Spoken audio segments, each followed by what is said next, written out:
Good afternoon and good morning, good evening, wherever you are in the world. Welcome to the EV Café. We are 17 episodes, 34 hours of us talking about the delight of zero-emission vehicles and everything else. But however, today marks a very first because we are going to double up as a truck stop and talk about something we haven't really discussed before, even though they represent the biggest things on the road network today and need to decarbonise like yesterday. So for truck's sakes, it's trucks. So I am actually really personally excited to hear from our amazing special guest today, and I sincerely hope you are too. So to begin with, we will hear from Tim Campbell from Campbell's Consultancy. He is going to be our sofa guest panelist of today, and he is an expert in this field who has kindly invited along 4 great truck industry EV pioneers and advocates. Who are they? So to start, we'll hear from Darren Hall, the MD of FRAIKIN, offering his insights following a period of research into EV alternative fuel vehicle truck market in the UK. Then on to an actual battery truck provider, Richard Lidstone-Scott from Tevva. They are pioneering a dedicated EV truck platform based here in the UK. How on earth are you going to charge them, you might ask? Well, that's a job for Kevin Welstead, who is the EV sector lead for SSE, and he'll be sharing his extensive insight on the power and infrastructure needed to keep the trucks in motion, and not just from topography, inside joke. Last but by no means least, you'll want to stick around for Bob Gowans, the truck product manager for Mercedes-Benz Daimler, who will be talking about their experience of electrification from both battery and hydrogen electric vehicles. Oh, and it's worth mentioning, we will hear from another person later on today to tell you all about our first ever live physical event that's happening next year, subject to a little thing called COVID-19. But before we hear from any of these industry experts and ask them all fantastic questions via the panel or on your behalf, we have some digital virtual housekeeping for any newbies to the EV Café. So if you are a regular, then it's your last chance to grab a coffee and get comfortable. But if you're not, then I just want to run over some housekeeping. So firstly, and I guess this is the most important one, the EV Cafe is not like your traditional webinar. Thanks, Dean Hedger, for that shout out on LinkedIn. It's actually all about you lot as a participants than it is about us. And it's about education and answering your questions. And we would always love to hear from you. So to begin with, if you don't mind, could you please share who you are and where you're from using the chat box? We would really appreciate it. And please do feel free to chat amongst yourselves or to the panel using the chat box. If you, however, find it distracting during some of the talks and presentations, then feel free to close if you can, or just simply ignore it. However, this is your chance to speak to people you might have not come across before. So ask some questions, use the Q&A tab, whatever you would like. And we'll of course look to answer your questions as soon as we can, and that will be either in the chat box live or what we call in the mailroom section of the show, which will be hosted by the lovely John Curtis. He's a great mail boy. Just a little comment: be nice, be kind, no silly comments. Otherwise, you'll be kicked out by John Curtis, who also doubles up as a cafe security, enforcing social distance as well. If you want to come off mute and actually talk to us, then please raise your virtual hand during the Q&A sections of the show, and that way you can cover something we might have missed, challenge us, or simply just say hello to the panel. Sarah Sloman, that's her job to keep an eye on that for us. Thank you. And she loves a good heckle. Heckler. And then last but not least, oh, well, no, actually, sorry, Sam Clark is here to ensure we keep this wonderfully packed agenda by ensuring our presenters don't exceed their 5-minute allowance and ultimately muting them if they run over. I think it's harsh but fair. I will actually mute them, but I'll blame Sam. He takes over the role of John Curtis, who previously looked after the clock. Last but not least is Paul Kirby. Well, he is rolling this. Who knows? I'm only joking. Not only is he sitting there to look pretty, but actually he's here to police us the presenters to ensure that we aren't using any buzzwords, industry insider words. I like to call it the acronym police. But no, so lastly, just a rule for the panel and any special guests joining us today, please raise your hand on camera like so if you want to talk. This is just to avoid crossing over each other, like being back at school. And so now we go on to who are the cafe crew. Hopefully you know by now who I am. Just in case you don't, I'm head barista for today, and my name is Johnny Berry, otherwise known as Volty McVoltface. And my day job is, in fact, working for Renault UK in the fleet sales department, supporting EV adoption any way that I can. And I'm always eager to engage with you to help with anything to do with EV education. So that's me. And the awesome bunch that you see on the screen at the moment, who make this happen every episode. We are otherwise been named as the Avengers. So Sarah, would you like to start and say hello to our EV cafes? Thank you. Hi, everyone. I think I'm technically Electra on the Avengers team. But other than that, I'm Sarah Sloman. I work on the energy and infrastructure team at FAMC, and we're a law firm. I'm a transport geek. We work every day with large-scale infrastructure, supply chain logistics, and this large-scale fleet and heavy haulage is so exciting to me. I'm that person who cranes their neck to gawp at the shipping at the Avonmouth port here in the west of England. I love watching huge cargo ships and shipping containers come and go. I even have an app on my phone so I know where they've come from and what they're carrying. And then you see the streams and streams of lorries pouring in and out of the port and onto the motorway to keep this country on its feet. And there's no doubt in my mind, logistics are the lifeblood of this country. And these guys, these teams are the unsung heroes of our transport world. So really excited about today. And I really want to weave into the wider transport network and listen to our haulage teams to hear what they have to say. So thank you for having me along. On to you then, Paul. I'm going to defer to John Curtis. I'm going to go before Sam. Go for it, John. What's going on here? I'm being set up for something. No, not at all. Just get on with it. Just do it. Hello, John Curtis. I'm a Go Ultra Low ambassador. So my job is to help people move from internal combustion engine vehicles to electric vehicles, low emission vehicles, hydrogen, whatever it might be. Anything that cleans up our air, because during these COVID times, we've all recognized that we need clean air. But what we've also realized is that there are an awful lot of people who don't get the support, they don't get the love, they don't get the interest that they should get. And we are heavily dependent upon our logistics colleagues to get us the simple things of life. And without you, we would be up What's It Creek without anything. You are what makes this country fabulous. And whilst I am guilty of shaking my fist at the odd trucker as I go up and down the M6, I have to say that by and large, you are an utterly amazing bunch of people. So we're here to support what you do because you support us every single day. Love you lots. Thanks, John. So I'm Paul Kirby. I work for Vanarama, and my aim is to get more vans into small fleets, any kind of fleet. So I'm an LCV champion, you might say, celebrating the really great things that are happening in the van world. But today really excites me because my first job in vans was with Mercedes-Benz, and Mercedes-Benz Trucks was part of our department at the time.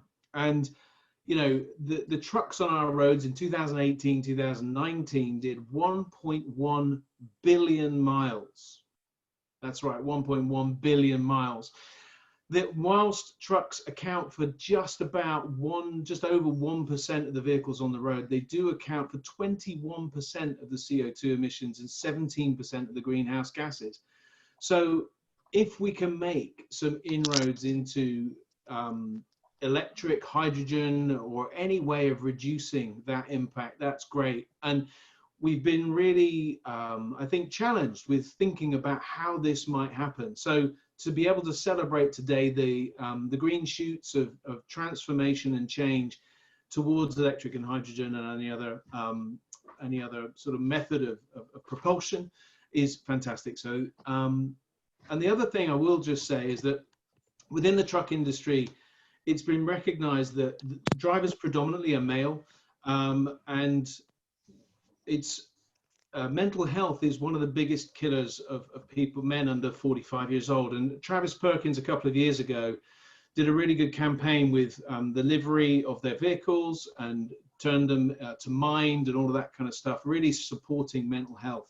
And I think the truck industry has got a great message there, and it's something that's very close to our hearts in the EV Cafe, is really being positive around mental health. So I think it's a really good thing to shout that out.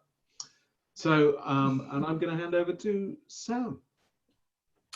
Over to me. Hello, everybody. Good afternoon. I'm Sam Clark. I'm the Chief Vehicle Officer for GridServe. We're building very large electric forecourts around the country, which will be able to deal with trucks. So we can always mention and talk about that a bit later if necessary, if it comes up in conversation. But I also ran a logistics company, a fully electric logistics company for 10 years, and steered well clear of trucks on the basis of that there wasn't much in the technology some 10, 12 years ago. And therefore we started and focused very much on the small stuff. But it seems now that things have changed, and that's part of what we're going to understand and learn about today, is that things have changed and there are larger HGV, heavy goods vehicles out there that can do a job for us on those networks around the UK. So very much looking forward to an education for me to learn more about this particular sector. Brilliant. Thank you, Sam. Thank you all, actually. So we actually have a special guest Avenger joining us today, Mr. Tim Campbell. He will also be on the panel to help us fight crime against carbon-emitting transport, especially with much bigger vehicles than we are normally used to at the EV Cafe. But before Tim introduces himself and kickstarts the EV Cafe, hello, Tim, Sam Clark has he's going to come on and say a few words on behalf of the EV Cafe, our special guests and all the members on today. So I want to hand it over back to Sam. Sorry, Sam. If you want to say a few words on behalf of all of us, that'd be fantastic. Yeah, thank you, Johnny. This is a difficult message. So the EV Cafe is all about light-hearted forum of fun and banter, but still addressing serious topics. Today, however, I have a different challenge and a message just to very, very quickly share with everyone that's listening.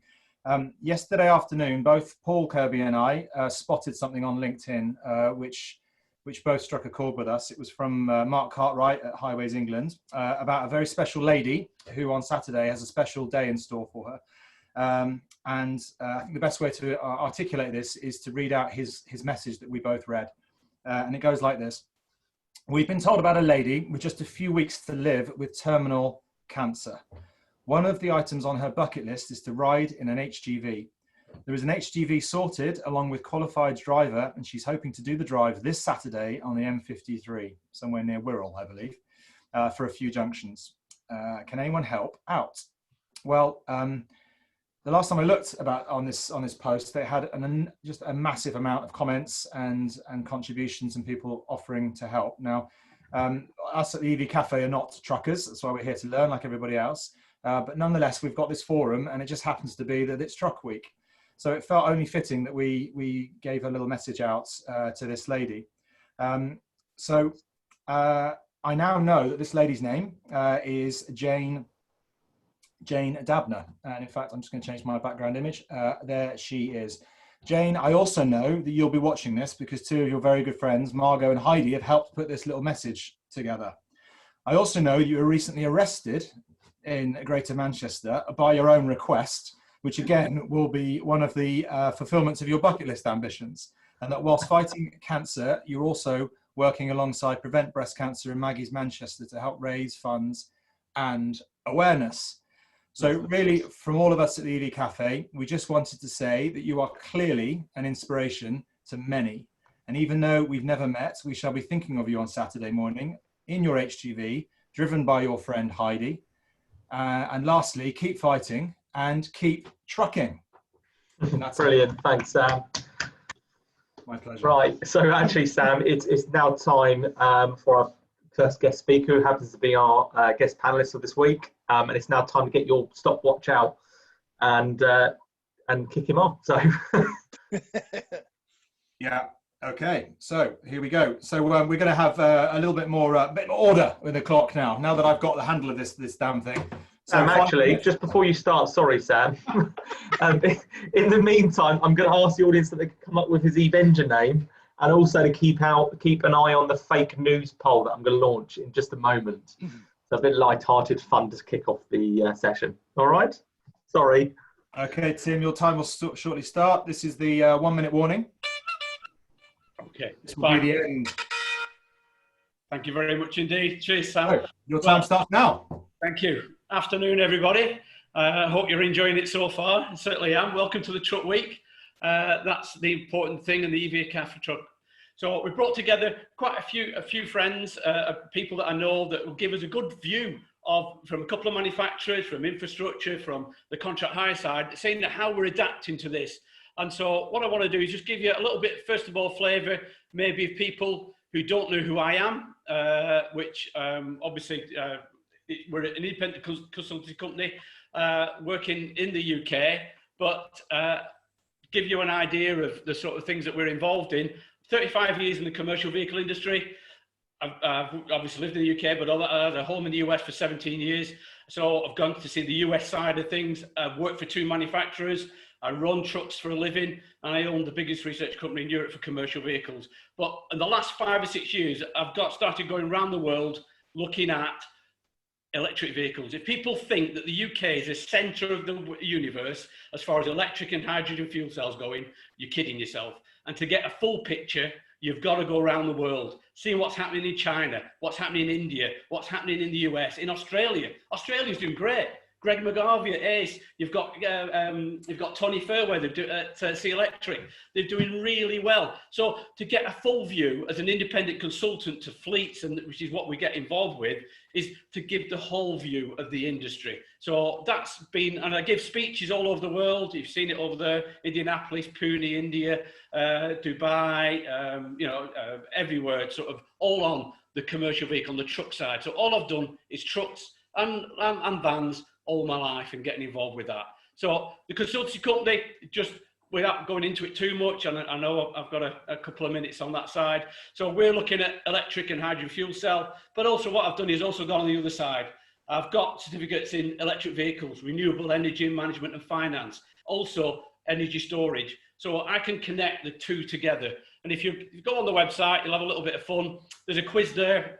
You might enjoy going on there. Ask you only 6 questions. Just gives you as a fleet operator or an idea of where do you stand. It asks you things like what's different between LFP and NMC. What does SOC stand for? Real simple, basic questions in electric and on hydrogen, and it gives you a flavour of where do I stand. So if you ever want a test of sort of like where's my knowledge base at the moment, if you're looking at fleet and looking at electric or looking at hydrogen, then it's a good little way of just doing it.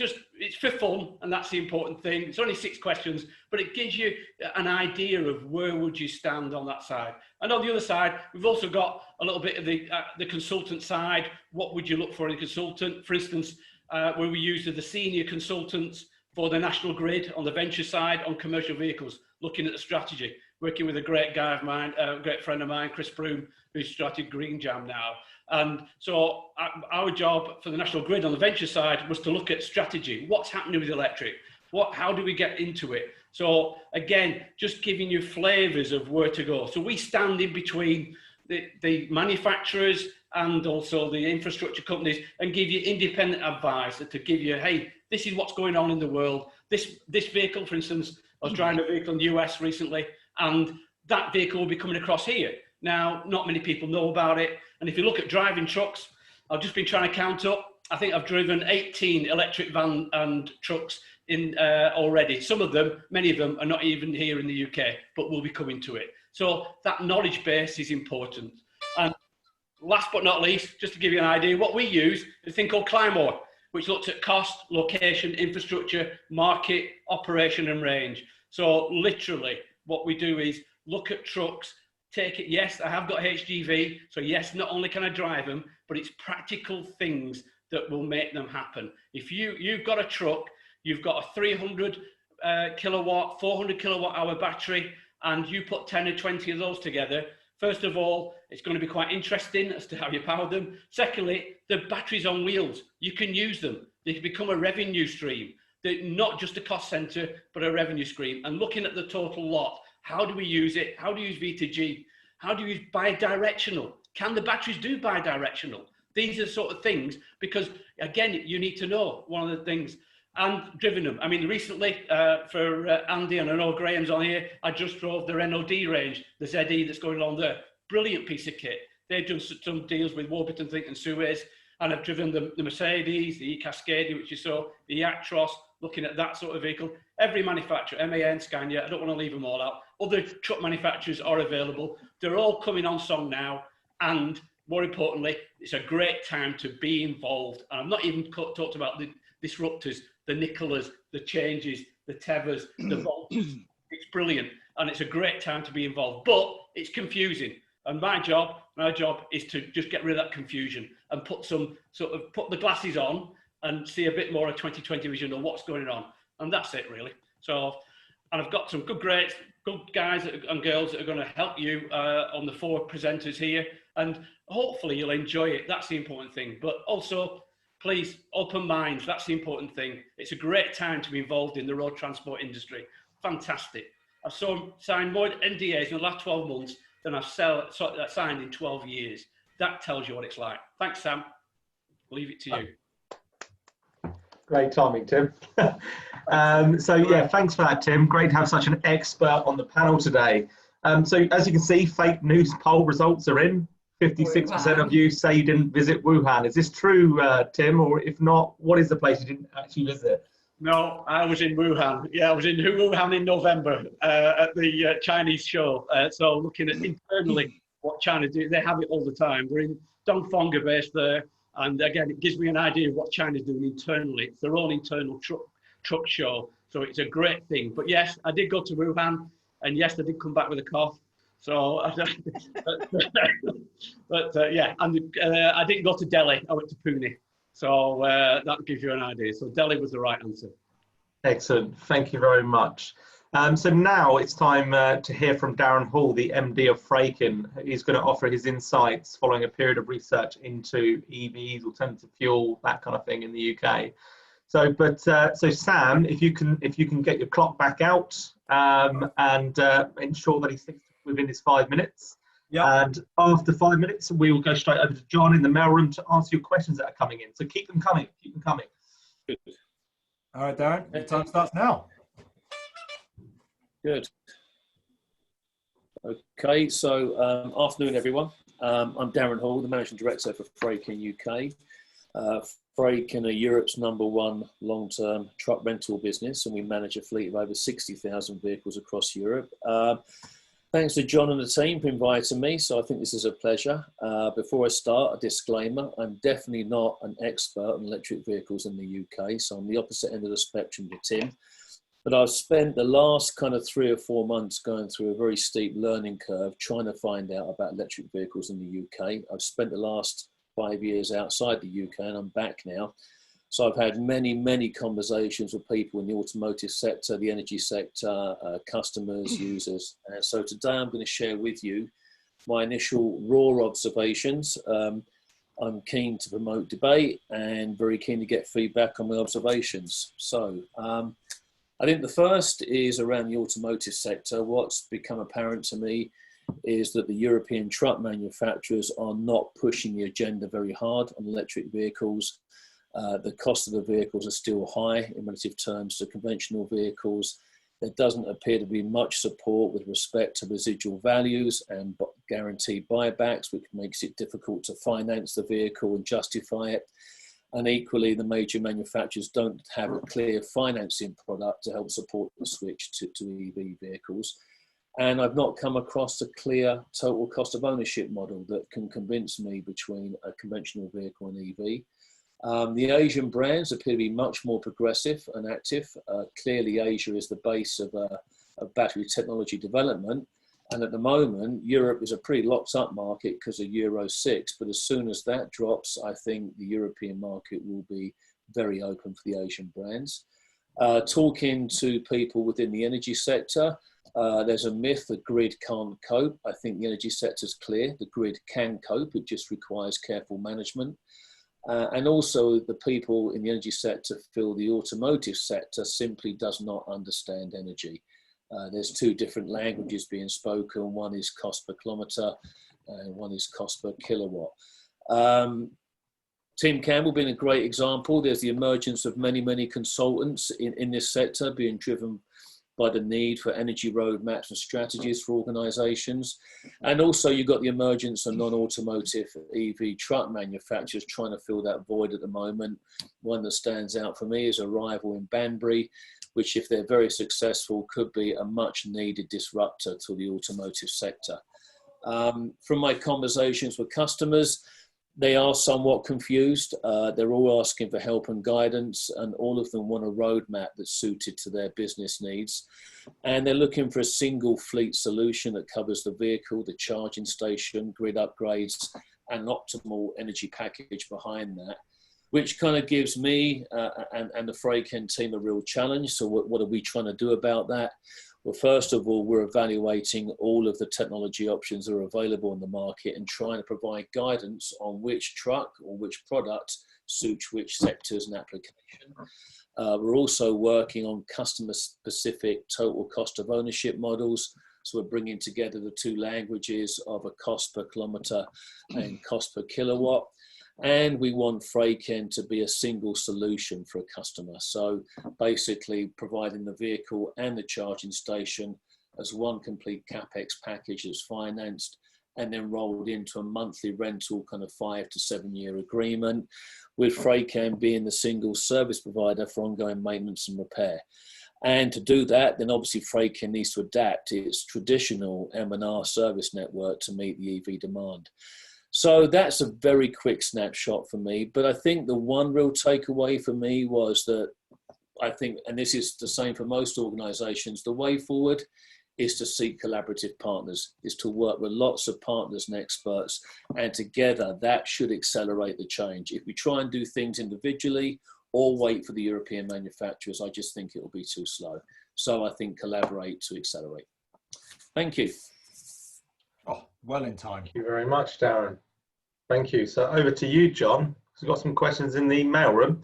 Oh man, we got 8 questions and one of them just blows my mind because it's so technical, but I'm sure that the guys will have the answers. Let's start with something pretty generic. So from Rebecca White to Tim. So if you could put your microphone back on, Tim, what do you find are the most frequent misconceptions about moving to electric from all of your time around the world? I think is grid capacity. I think that's the important thing, because we are, as opposed to vans are similar to cars in terms of the size of the batteries. Once you start to get into 150 to 400 kilowatt hour batteries, and you get what I call a pod of them, a pod 10 or 20 or 30 of those, then you have a potential to, you need a different solution. And we're going to go to things like microgrids, where we're going to have battery, PV, solar, wind turbine. We're going to have those sort of things where we're not actually calling on the grid at all. All right, we are doing, but in a sensible way. And I think those are the things where you've got depots. I think the important thing is nowadays, and I say this to a lot of people, is the fact that, do you know, in simple terms, how big a pipe is that comes, electric pipe that comes into your building? And I do many, whether I'm in the US or whether I'm in Europe, and I ask people that, and half the people do not know, more than half the people don't know. And it's going to be like broadband soon, where knowing how good your electrical connection is as important as how good is your broadband. Cars, fine, but trucks and heavy trucks, we are going to know these sort of things, and that's going to be one of the key facilities when you're buying a depot or looking at a depot, or how can I upgrade it? How far am I from a grade upgrade? Those are the things, Rebecca, that really that get a lot of people. That one of the major questions is, and also putting the cart before the horse. People are getting trucks, and then electric trucks are ordering them, and then saying, okay, how am I going to actually power them? It's the other way around. Get the power first, and then get the trucks afterwards. And that's a massive thing that's going along. And you're absolutely right. We've got Kevin Welstead from SSE coming on in a little while, and he will reinforce that message. Engage early with your distribution network operator, your DNO, so that they can support that transition. If you haven't got the juice, they ain't going anywhere. Good stuff. Right. Sorry, Tim. one thing I did notice was one, and I just want to say it, there's one person did a really good one, which was saying, what about the trailer? And everybody's concentrating on the truck. And I've just done a thing I was doing in North America yesterday for a company in North America in the Central Belt. And what you have is you've got the E-Newton axle, which is by Trailer Dynamics in Germany. And what they're doing is also putting the battery on the trailer as well. So now when people say, okay, then it's it's going to be fuel cell for regional and long haul, I'm starting to think, hey, if we do this battery and we do just have the truck and also the trailer powered, that it's got its own battery pack, we have the potential. And therefore, I think that's a really underseen, understated thing. There's a lot of things that we can do with that. And particularly also if we start then connect it to fridge vehicles and things like that, where there is a high demand on that. So I think that's an area that I think we can explore, and certainly has been underexplored as far as I'm concerned. We're all concentrating on the tractor unit and forgetting the trailer. There are 2 to 1 roughly, 2 as many trailers as there are units. That's the ratio, certainly in the UK. And I think that's an area that we need to expand on. Agreed. I've seen this week talk about daisy chaining trucks so that you have a tractor and a trailer, which essentially is just a mobile battery, and then you daisy chain through a convoy to other vehicles in a line behind the major unit. Yeah. So there are many different ways of tackling charging, not least induction charging, but we've got an awful lot of work to do, I guess, in terms of testing to make sure that that all works efficiently and is safe and all that kind of stuff. Yeah. Busy time for you, my friend. Oh, I love it. I love it. Another question from Phil Clark. Which manufacturers are leading the way with alternative fueled commercial vehicles that we should be following and finding out what's going on from? Is that for me, for Darren?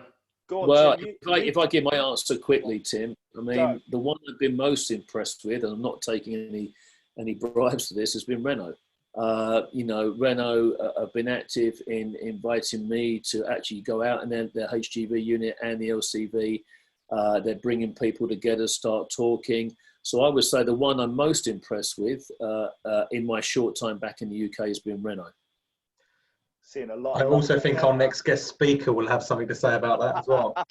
Yeah, I guess that might be true. Let's move swiftly on because they'll get their chance in a minute. So another question from Remeradzai, and Remeradzai is one of our constant viewers, comes along very regularly, and he says, which trucks are available right now with short lead times? Any thoughts? You said short lead times. That's a killer. I mean, eCanter, you've got Daimler who have got eCanter. Everyone. I mean, what I say at the moment, and I mean, truthful, honest. A lot of certainly for the last 2 years, I think anybody that's got an electric truck at the moment, and they're mainly the big fleets, you should be invited to the manufacturer's research and development Christmas party, because you are part of the R&D team, because they are all trial vehicles at the moment and getting the volume through. The only one that I think of eCanter has obviously been around for quite some time in its derivatives, and I've driven it in Tokyo, I've driven it in Berlin, I've driven it in Atlanta, and so and Daimler have got a modular design on that side of it. But everybody's going to have it. They're all at different stages. You know, Volvo have been there, which is obviously part of the Renault and Volvo are related in the truck industry. And again, that's different in cars. We have and this is what you do find is the fact that people don't understand the different relationships. We do not have the same relationships in trucks as owners than you have in cars as well. So we're slightly different in that area. But I think looking ahead of it, you know, there are 2 or 3 that are ahead of the 5 or 6. And again, we've got some disruptors. I mean, I split it into 3 areas. We've got the legacy companies, which are the OEMs. We've got the disruptors, which are your Nicolas, etc., and Arrivals and that Change and all that lot. And then we've got things like Richard. I mean, Richard and I were in Indianapolis together looking at that side of it. But when we look at that side, they're also Tevva and people like that are also involved as well. So you've got 3 different levels, if you like. You've got Electra, who are doing refuse vehicles. Somebody put a question about refuse vehicles. And then obviously that's one of the main areas is refuse vehicles. Because guess what? They get up, they're working at 6 o'clock in the morning. They finish at 1 o'clock, 2 o'clock in the afternoon. They can be AC powered. You can charge it right the way up through the rest of the day. You don't need DC to an extent. Therefore, you're not taking in that power consumption you're going along. So there are certain industries in its operationally that we've got to look at it and say, hey, it isn't necessarily the truck, it's your operation. And that's where we're going to get the low-hanging fruit to an extent. And that's the area. And refuse is one. That's why we see buses, a lot of electric buses, looking at that side of it. So you look at the operation, you say, okay, do you go back to, I mean, there's certain things that you need to go at a checklist, if you like, and you suit one or the other. So certainly, I think all the manufacturers are at it. Some are a lot quicker than others and will be a lot faster to market than others.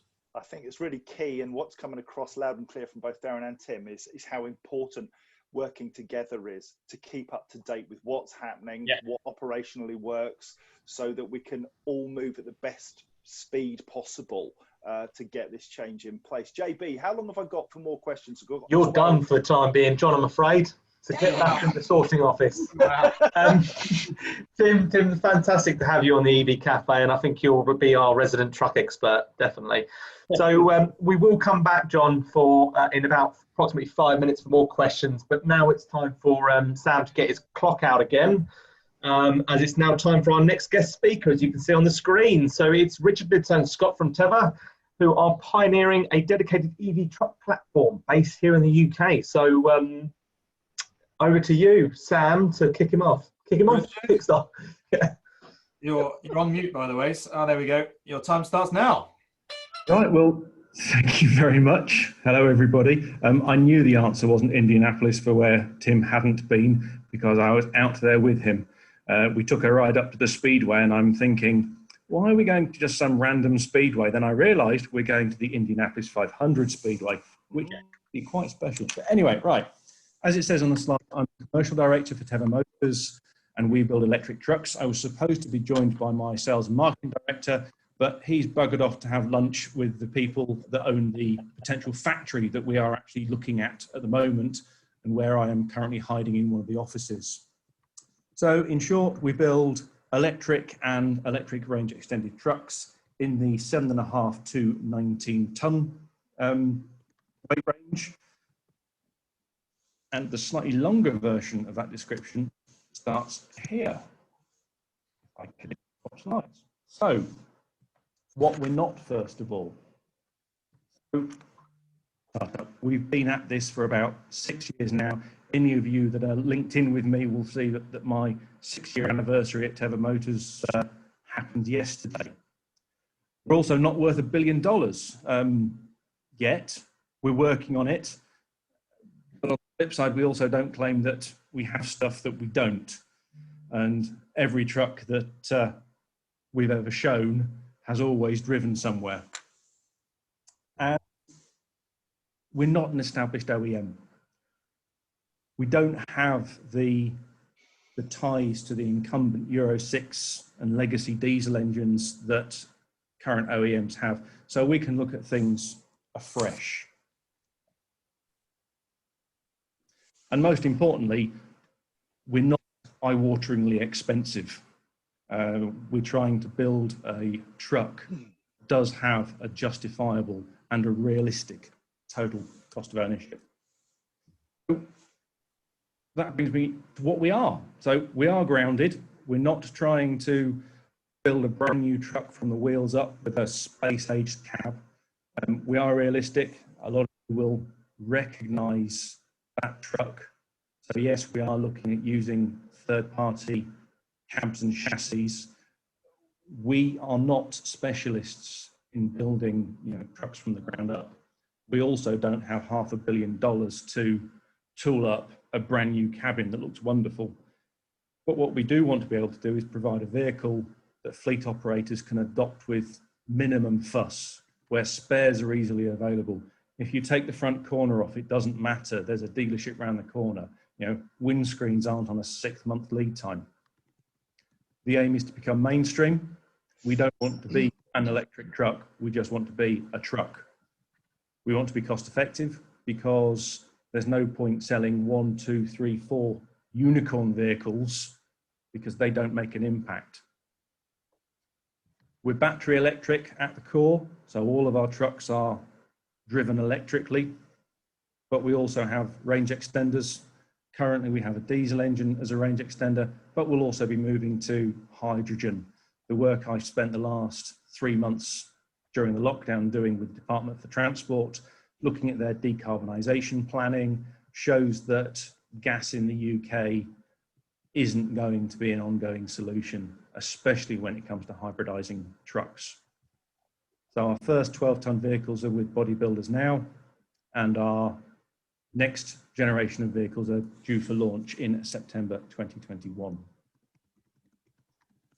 So what do we think the market needs when it comes to electric trucks? And it's quite simple: volume, volume, and more volume. We can't build and get enough electric trucks on the road soon enough when it comes to the environmental challenge.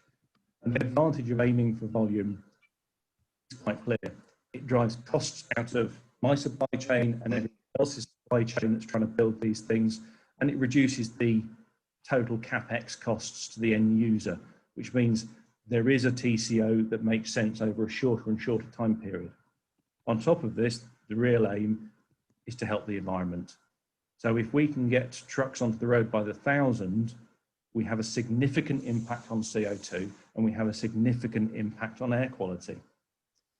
So where we are now is we're looking to launch our next generation of vehicles in September 2021. Yes, we are taking reservations for these. Yes, you will be able to lease them. And yes, we will share a total cost of ownership with you. So we're trying to make it as easy for operators to adopt this technology as possible. Thank you very much indeed. Thank you, Richard. Well under time, hopefully. They're all behaving today. Hang on, actually. Hang on. Yeah, excellent. So we do actually have lots of questions still in the Q&A tab. So we will go to you, JC, in just a moment to get some of them answered. However, I would like to just introduce Mark Griffin from ITT Hub. If he's there, please do come on. We just want to talk to our audience about an event that we are planning on doing. It's going to be our first physical event. Hi, Mark. Which is actually in conjunction with ITT Hub for May. So I don't know, I'll hand it over to you, Mark, and you can tell our audience a bit about this breaking news for the EV Café. Well, it is breaking news. Thanks, Johnny. Thanks, team.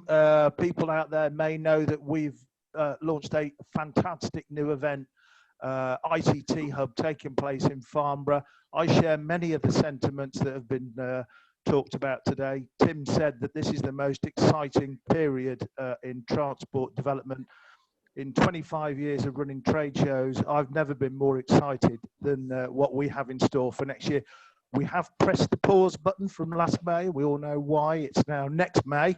So we've got you even more to look forward to. But behind the scenes, we want to bring something different. So we're pleased to announce today that EV Café is going on tour to Farnborough. Woohoo! Which is great. So all the crew here will be probably now writing autobiographies for the next 6 months so they can come and flog them and sign them. Next May, good tip there. Paul Kirby, can I have yours, please? Yeah, we've got 150 exhibitors. We've got plenty of manufacturers, many of truckers there already. I'm not going to name the brands, but we've got plenty of those new exciting brands. People will be able to get in the vehicles, test drive them around, but more importantly, come and meet the EV Café team. So our catering area right in the middle of the hall will all be branded up as EV Café, supported by our fantastic colleagues at National Grid. So people will be able to come along, meet the team, have some interactivity while having a coffee live. So we're really excited. Check us out on our website. We've got a news channel as well. We've got weekly podcasts. So our next bit of news is we've got a new brand being launched next week that goes live, Talking Net Zero, a weekly podcast hosted by Sarah Sloman. Whoop, whoop. Going live next week. Sarah will be on a free podcast alongside our Leon Daniels and our Matt Eisenegger. Weekly podcast for you to listen all about net zero. So stay in touch. If you're interested in trucking, get to Farnborough next May, 13th of May. We'll be there. Thanks, Mark. Thanks for that. We can't wait to meet all our EV Café members, and we'll make sure that we put on a show for the 2 days. All the information will be announced in due course, and we'll let everybody know on the group that couldn't make today for whatever reason. So thanks for that, Mark. You're more than welcome to join a bit later on today for the last 20 minutes of Q&A. But for the meantime, we'll say goodbye and go back to John Curtis in the mailroom. Thank you. Cheers, Mark. Well, the diet starts now. I've got until May to shed about 5 stone of ugly fat. Anyway, right. Doc Boyle has a fabulous question, and Paul Kirby, wakey, this is one for you. Yeah. Mental health. The pressures on drivers significantly higher than it's ever been.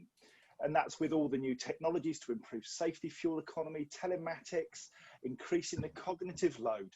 We're all aware that distracted driving is bad and a major cause of accidents. Moving to electric will put pressure on drivers worrying about, will power run out?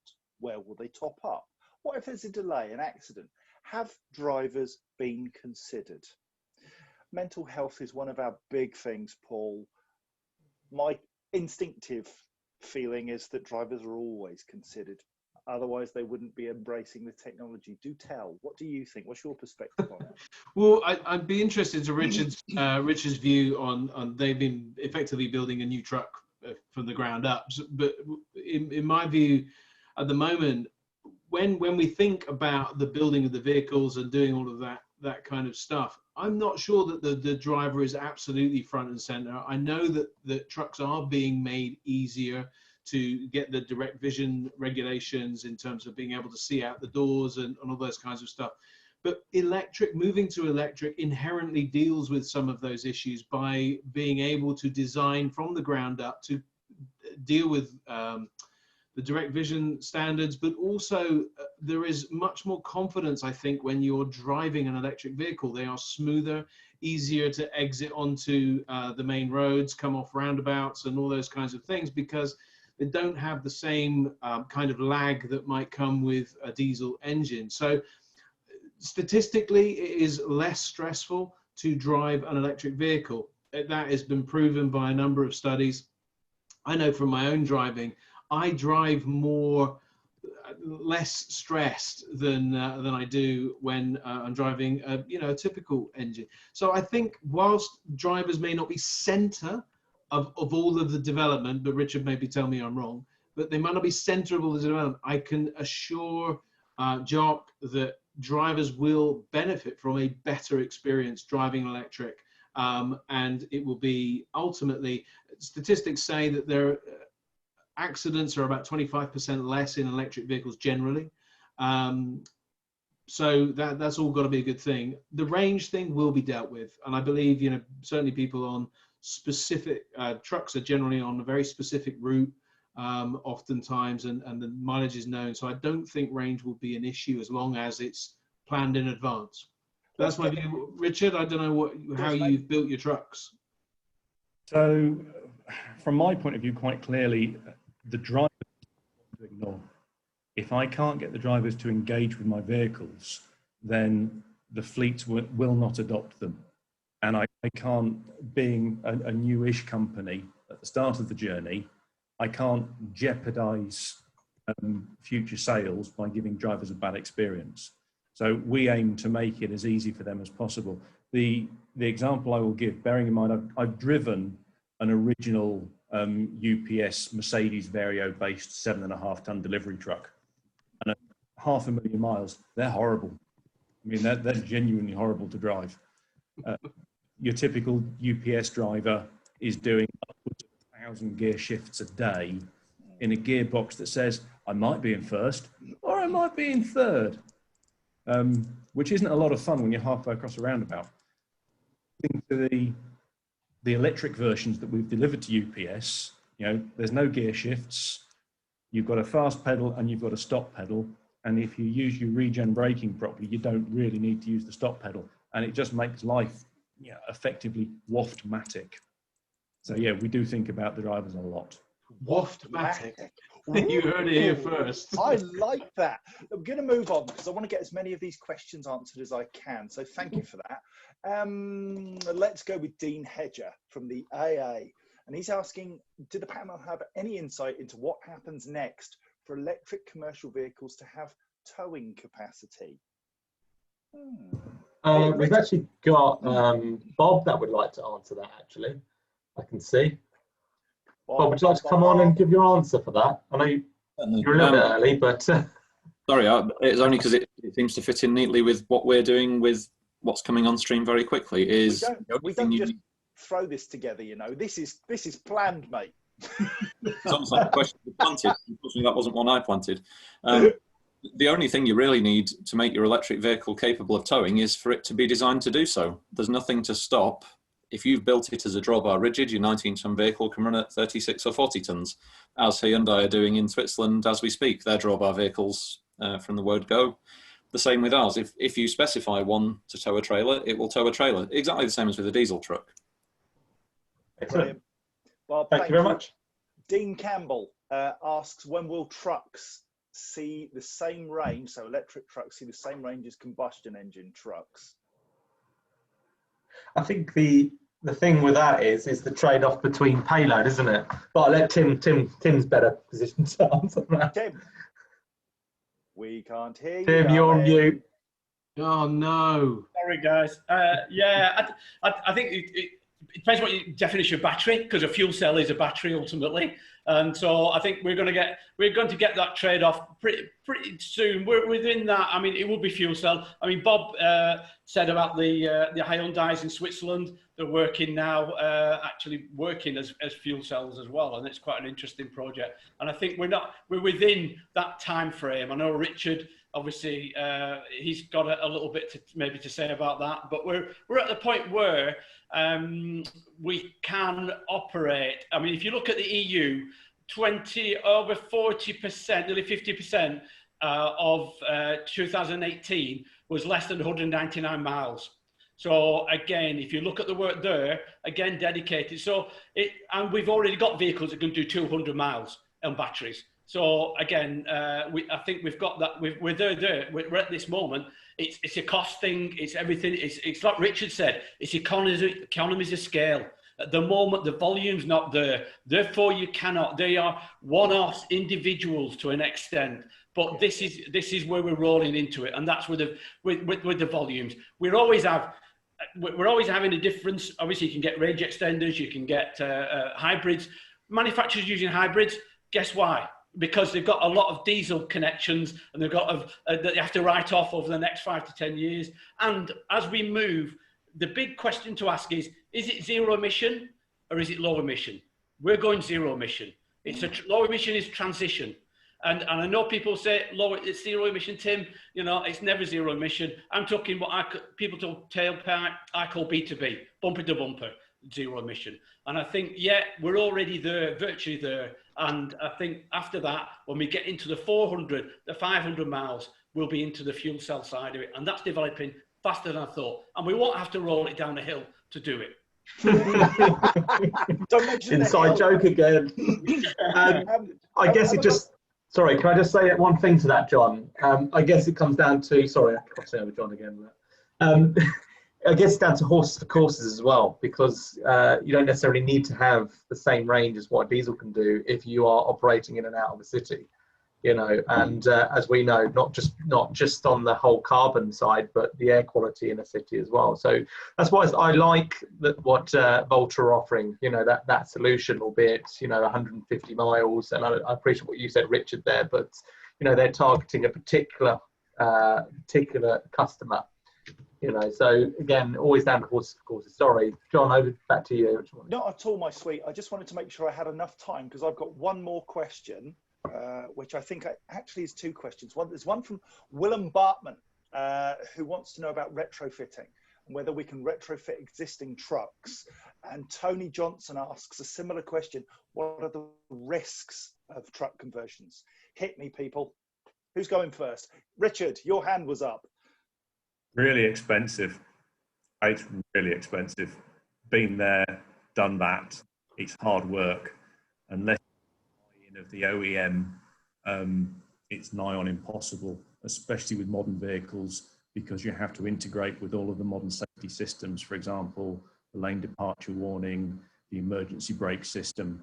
If you have an old vehicle that's pre-CAN, it could be done. Yeah, no, don't do it. Just no. Am I done with questions, JB, or have I got time for one more? You can squeeze one more in, I think, if you like, but make it snappy answers. Yes, dear. Right. So Sarah Wixie, and she only gets the question because I like the name, really. Wixie. It's nice, isn't it? Transport for London has introduced an HGV scrappage scheme. Should other cities provide something similar as part of the Clean Air Zone programme? Paul's got his hand up. Yeah, sadly, they just ended it yesterday, I think, or the day before. They've Yes. but yes, so Rich is absolutely right. They should, and I think they've run out of funds basically. So the scrappage schemes, certainly the van one was ended not too long ago, and the truck one has been ended. I think in the last 24, 48 hours, I saw it in the press. They're saying that they've unprecedented demand, i.e. they've run out of money, because it does say shortly afterwards that they've run out of money. So the ones that are going in are good, but you know, to answer the question, absolutely. Anywhere there's a clean air zone, anywhere that there is, you know, a real desire, definitely, both van and truck. I think cars should be left to their own devices, if I'm honest. But van and truck certainly, because of the extensive cost of these vehicles ahead of their ICE counterparts. That JB. Yeah. For now, we are done, my friend. Excellent stuff. So, big trucks need big batteries, but how on earth do you charge them? We have got Kevin Welstead from SSE, he's the EV sector lead. Is he here actually? I was going to say, we have Bob. Yeah, we have Bob. We might have to do a swap-a-roo. If I just have a look. Doesn't look like he's actually online, which is embarrassing. He was earlier. He was on the chat box saying, yeah. Yeah, Well, he's not now, so we might have to do a swap-a-roo. Bob, as you're online, would you like to go first? He's ready. He's ready to go. Look, ring it, my friend. I mean, it has taken away 15 minutes I was going to use to write this 5-minute presentation. Oh, hang on. I've got Kevin here, but no, Bob, you go first then. Okay, let's give it a go. Let me see if we make Thanks, this. Bob. Yeah. You end up some pretty pictures. This is Daimler after all. Yeah. So Sam, would you like to tell him when he can start, when he's ready to go? Oh, cute. I'm ready whenever you are. So Over to you. Okay. Right. I'm Bob Gowans. I work for Daimler Trucks, known as Mercedes-Benz Trucks in the UK. Slightly misleading name because we don't just sell Mercedes-Benz trucks. We also do Fuso trucks, and most people don't necessarily put the two together in their heads. People think of it as Mitsubishi, even though it's actually part of Daimler. And we sell more Fusos than we do Mercedes worldwide. I've only got 4 and a bit minutes to talk about this, so it's going to be a real whistle-stop tour. What I wanted to talk about is the reasons behind why we are doing what we're doing with electric trucks, and how we get the volumes into the marketplace in as short a time as possible. We've got EU imposed targets. We've got 15% reduction in CO2 by 2025 for heavy vehicles, 30% by 2030, and they are incumbent on the OEM to do that. That's not a public health thing. It's not out there for customers to deal with. That's for us as an OEM to deal with. So we really don't have any choice but to hit those targets. And we can't do that with diesel trucks alone. We have to have a zero emission vehicle to get us to those sorts of targets. Our position is that it will be an electric drive, and that means electric motor. There will definitely be some batteries on there somewhere, but there isn't just one solution. At the moment, people are very used to, you can go out and you can rent or buy pretty much any diesel tractor unit, and it'll do pretty much any job. You can throw it at, if you buy a sleeper cab tractor, you could put it on inner city distribution work. It would be terrible in terms of vision, but lots of people do it. You can run it up and down the country on really predictable routes between fixed points. You could send it over to Eastern Europe and back, picking up in 20 different places on the way. And any diesel truck will do that. That's because they're all massively over capable compared to what they need to be for that specific job. And part of that's about economies of scale and flexibility. And they're a mature product, which electric trucks aren't. With electric drive, the drive itself is more than capable of any application. You just size it appropriately. If you need 500 kilowatts, you put 500 kilowatts of motors into that vehicle, and it will do everything a 500 kilowatt diesel truck will do. The issue is not the drive or the control of it, it's the energy source that's the limiting factor. So it really depends on choosing the right energy source in the right quantity for that particular operation, taking into account how do I get the energy into the vehicle to make it work. There's three real ways of doing that. One is overhead wires or scalextrics tracking the road, catenary vehicles. That's very efficient, but requires quite a lot of investment in infrastructure and limits where you can go with the vehicle. So it works really well for very predictable, high volume traffic routes, and there's a few trials going on with that at the moment. For most people, that's not an option because the infrastructure isn't there. We can't sell someone a catenary truck because they can't drive it anywhere. There's no wires to connect it to. So that leaves us with two options: battery electric vehicle or hydrogen fuel cell vehicle, which in essence is a battery electric vehicle with a fuel cell added onto it as a range extender, as was mentioned before. To get the CO2 down in any noticeable volume doesn't depend on talking to individual customers and trying to tailor a vehicle to their needs. It depends on looking at the scale of the problem. And the vehicles that produce the most CO2 are the ones there are most of, and the ones that move the heaviest loads over the highest distance. CO2 for trucks is generally measured in grams per ton kilometre. So the major factors there are how many tons and how many kilometres. If you have a really, really efficient vehicle, but it doesn't go anywhere, it might be producing no CO2, but the diesel vehicle is producing no CO2 either. If you don't drive it, it doesn't put any CO2 out. So what you need is the highest mileage vehicles, and you need the ones that move the most weight, because that goes hand in hand with how much energy they use. For a single vehicle, that's really easy, but you also need to think about how many of them are there that are that sort of configuration. And with that in mind, we need to think what's the most popular vehicle in Europe to actually hit these CO2 targets. So really, sorry? 1 minute warning. Sorry. Oh, 1 minute warning, goodness. So really, we're talking about Arctics that do long distances. That's what we need to hit first. The issues we've got are, how do you power a vehicle over a long enough distance that it can work without recharging partway during the day? That's why we've got a hydrogen vehicle here. It can cover very long distances, 1,000 kilometers on a single fill of hydrogen, kept in a liquid cryogenic format on the vehicle, with high loads and maximum flexibility in that you can go anywhere that's within a 500 kilometer range of a hydrogen filling station, which will become more plentiful as time goes on. That's the fuel cell from the vehicle. I'm going to have to skip through this. We will also have, within a couple of years, so before 2025 on the road in numbers, a battery electric 500 kilometer vehicle, because lots of customers do have predictable routes. And if you're delivering from this factory to that warehouse, that works. And if I can have 20 seconds more, because I didn't have any preparation time. Yeah, that's no problem, Bob. Carry on. We'll give you another couple of minutes if need be. He's a good negotiator. We have got time, so. 18 and 26 ton rigids, both as distribution type trucks as a Actros, and the Econic as a 26 tonner. As a refuse truck, they're the sort of vehicles we're talking about councils being able to use with a positive use case and actually being able to make it pay for itself. But they work better where the loads aren't quite as high, they don't go quite as far, and they're more predictable. We're talking about 300, 350 kilometers range on those, and they're a year away at most.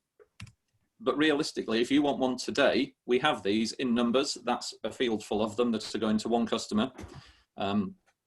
These are Ecanters 7.5 tonners on the road today, AC charging generally, so the infrastructure requirements are minimal. And for a lot of operations, they work. But the overall story is, don't try and design a truck to do a specific job if that job isn't a mainstream job.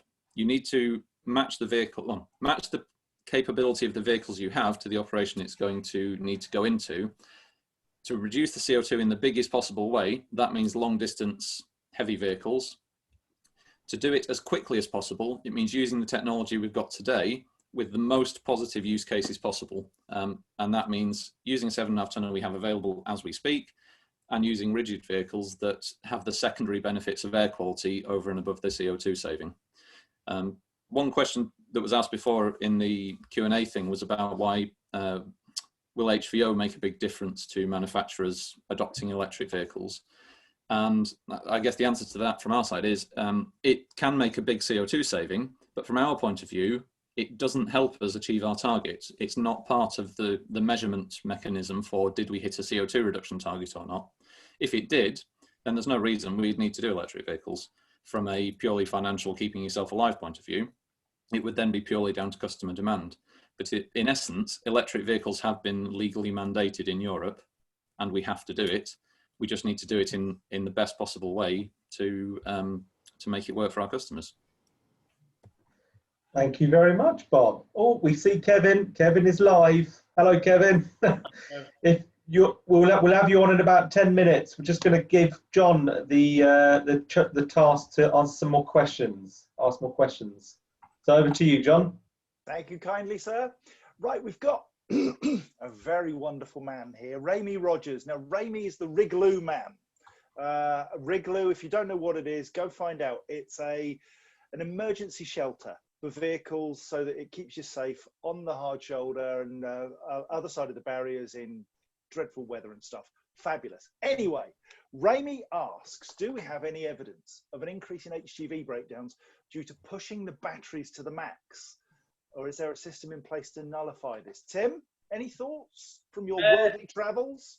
Worldly travels? There's not anything I've seen, certainly, in terms of a lot of them are trials. A lot of the vehicles that are electric are on trials at the moment, and therefore the manufacturers keep that very, very close to their chest as to what is actually happening with them. I think that certainly in the wild, if you like, electric trucks in the wild, which there aren't that many of, I think obviously Bob is probably better to tell us on that side of it. But certainly I've not seen anything come along. There's nothing to say to me, hey, these are failing no more than anything that goes up and down and round will fail. We're used to it in the truck industry. The big thing is, as what I always say when I run it, how quickly can you get me back on the road? And that's the important thing. We deal with it. If you're running hundreds of trucks, it's the nature of the beast. But yeah, I can't see anything that anybody shared with me over and above the norm for a diesel engine. Fair enough. What do you reckon, Bob? I would say in our experience, the breakdown rate of the electric trucks we have got out there in the wild with real customers doing real operations is far, far better than a diesel vehicle. I think mainly driven by they self-diagnose so much, they know what's going to happen. They can see things and predict them internally. And so they don't get to a position where they break down out on the road. Yeah, and I think that's the big thing is telematics make a massive difference in terms of what we're doing. And also the Campbell, the systems itself will actually identify them. And this is where we have this ACE system, the autonomy, the connectivity, the electric, all of them coming together. And I think those are the big things, i.e. preventative maintenance on the road can actually then, and remote diagnostics. I did an OTA one just literally for India about 2 months ago, which is on the road, obviously over the air diagnostics things. And India was going really heavily into that area, and there's more and more. And obviously I know Daimler own Barrett-Benz, which is what another Daimler company over there. So you've got this knowledge base. It's coming from India, it's coming from China, it's coming from Europe, it's coming from the US, and it's a global market now where we're in isolated markets. And this is going to help the electric vehicle.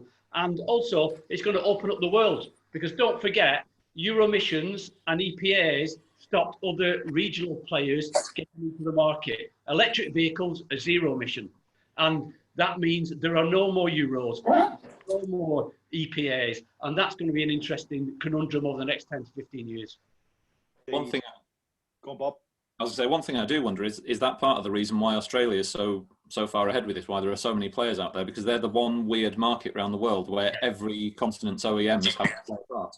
Yeah, I didn't like to name the region or what it was, but yes, you're right. I've been there a few times. Brisbane Truck Show shows you exactly what's going on there, that's for sure. I'd love to have your air miles, Tim.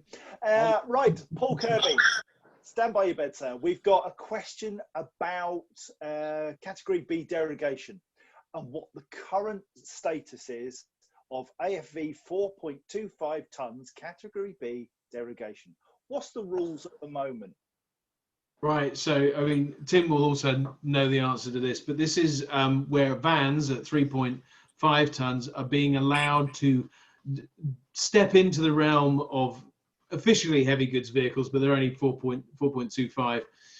So to go over the current threshold of 3.5 tons.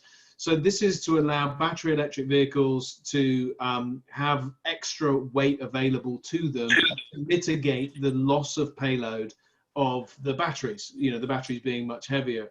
And so what the government allowed, it was about 18 months ago, I think, around January last year, or this year maybe, I can't remember. Anyway, it was a while ago anyway.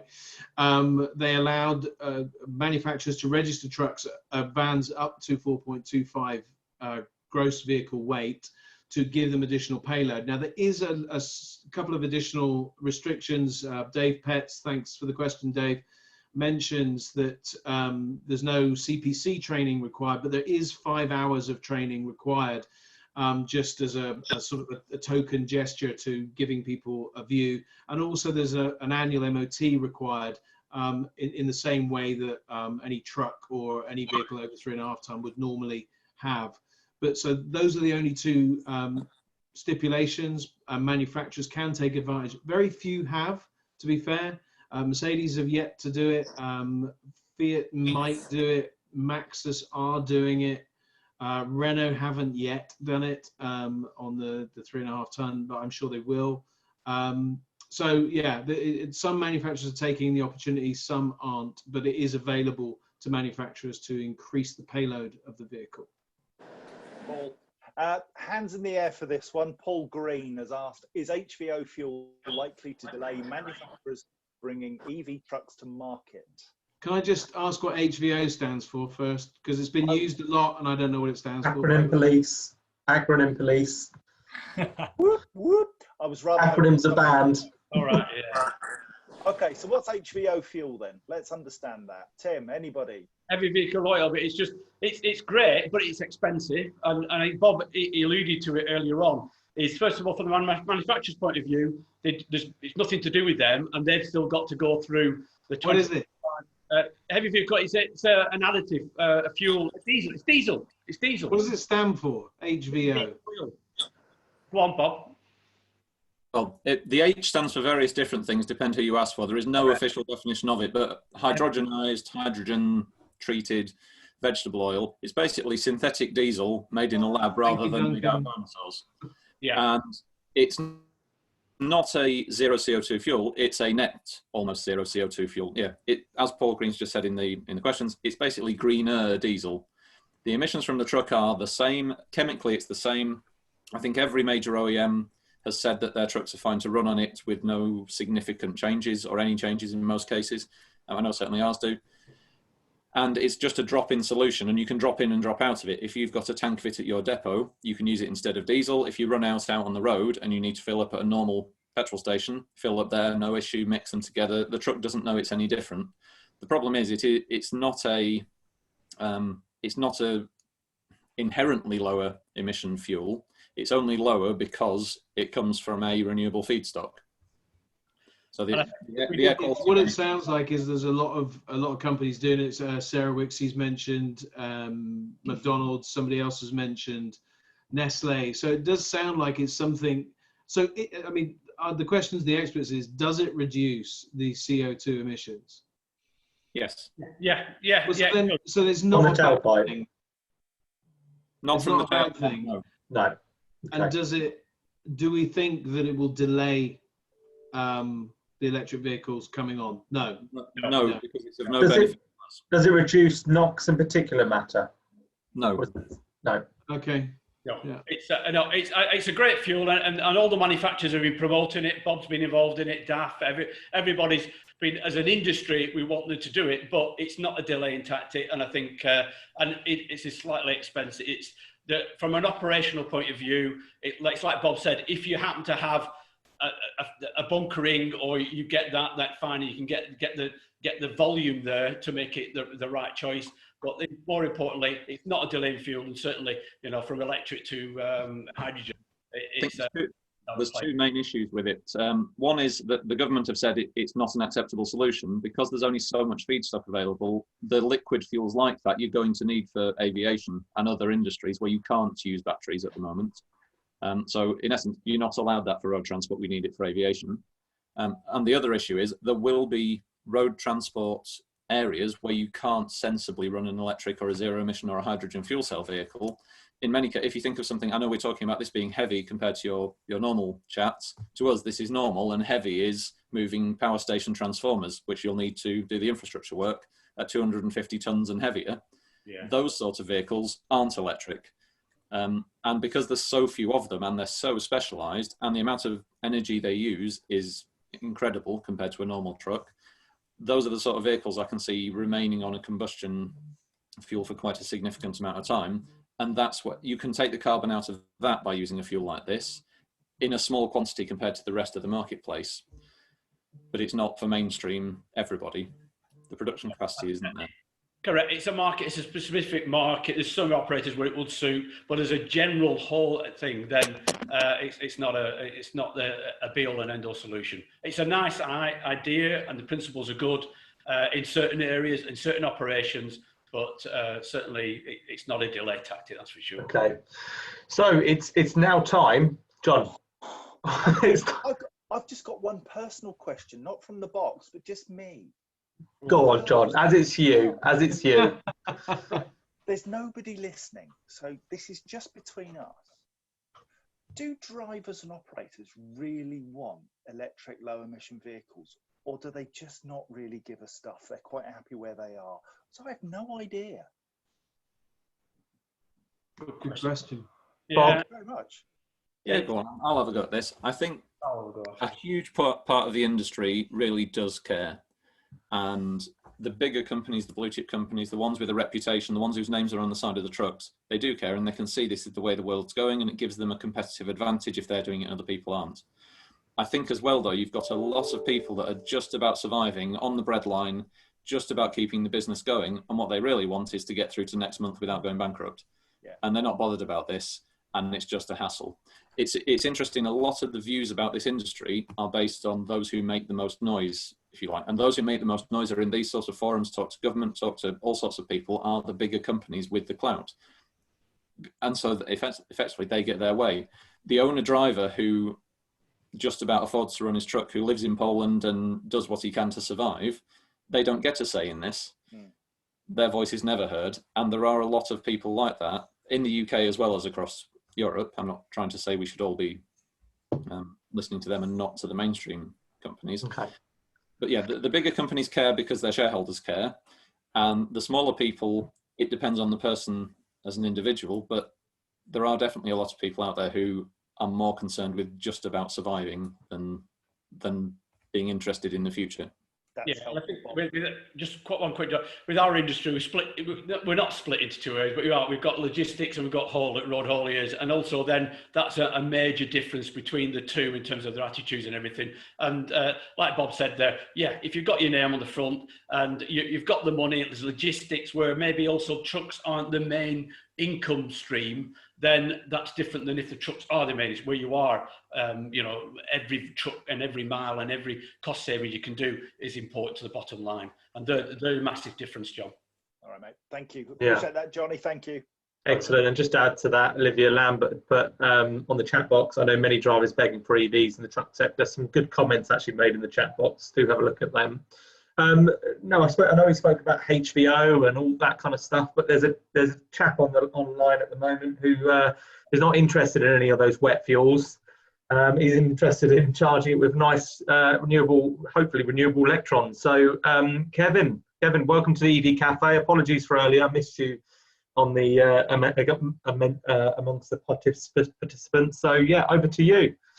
No, thank you ever so much, and thank you for the invite. I'm really pleased to be here today. So yeah, let me just share my screen. Sam will announce the start of the clock, and don't give him the satisfaction of using his his comedy sounds. All right?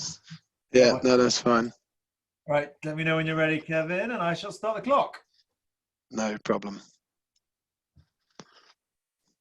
Maybe I'll just start it early. We will go back to a Q&A and mailroom shortly after Kevin, just so for anybody that's still got outstanding questions in the Q&A tab. I'm looking at you, Ian Fortune from Bristol Waste.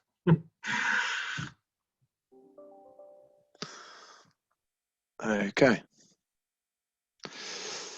Apologies. Okay. Can you all see my screen? Not quite. Yeah. It's Oh, yes, popping up yes. now. Has it come up? Apologies.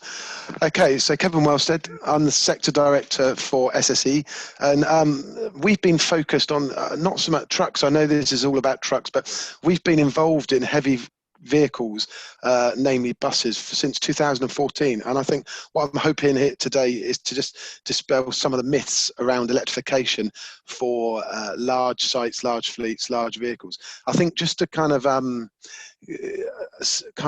second some of the comments already made, you absolutely, the earliest you can engage with someone like ourselves and absolutely get an understanding of what you may need, what you're trying to achieve, and work together with the person that's looking to electrify your site and help you with this transition. I would advocate that, because you are, for the type of size of maximum demand that you could require to charge the vehicles that you're going to be looking at, you are going to be into probably a high voltage connection that you're looking from a year and maybe year to 6 months to get that all in place, designed, depending where the point of connection is.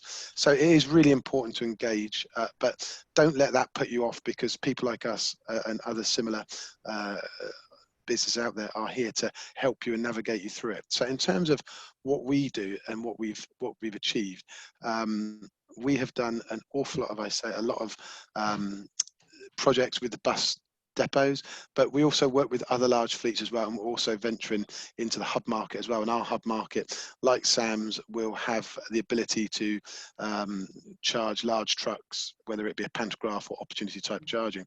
So, you know, the key thing with this transition is making sure, you know, sometimes, to be fair, electrification is a little bit forgotten because the focus is all around the vehicle, but the infrastructure is equally as important, because getting it right, we can help you reduce your capex intensity, which is really key, especially if you're operating on low margins.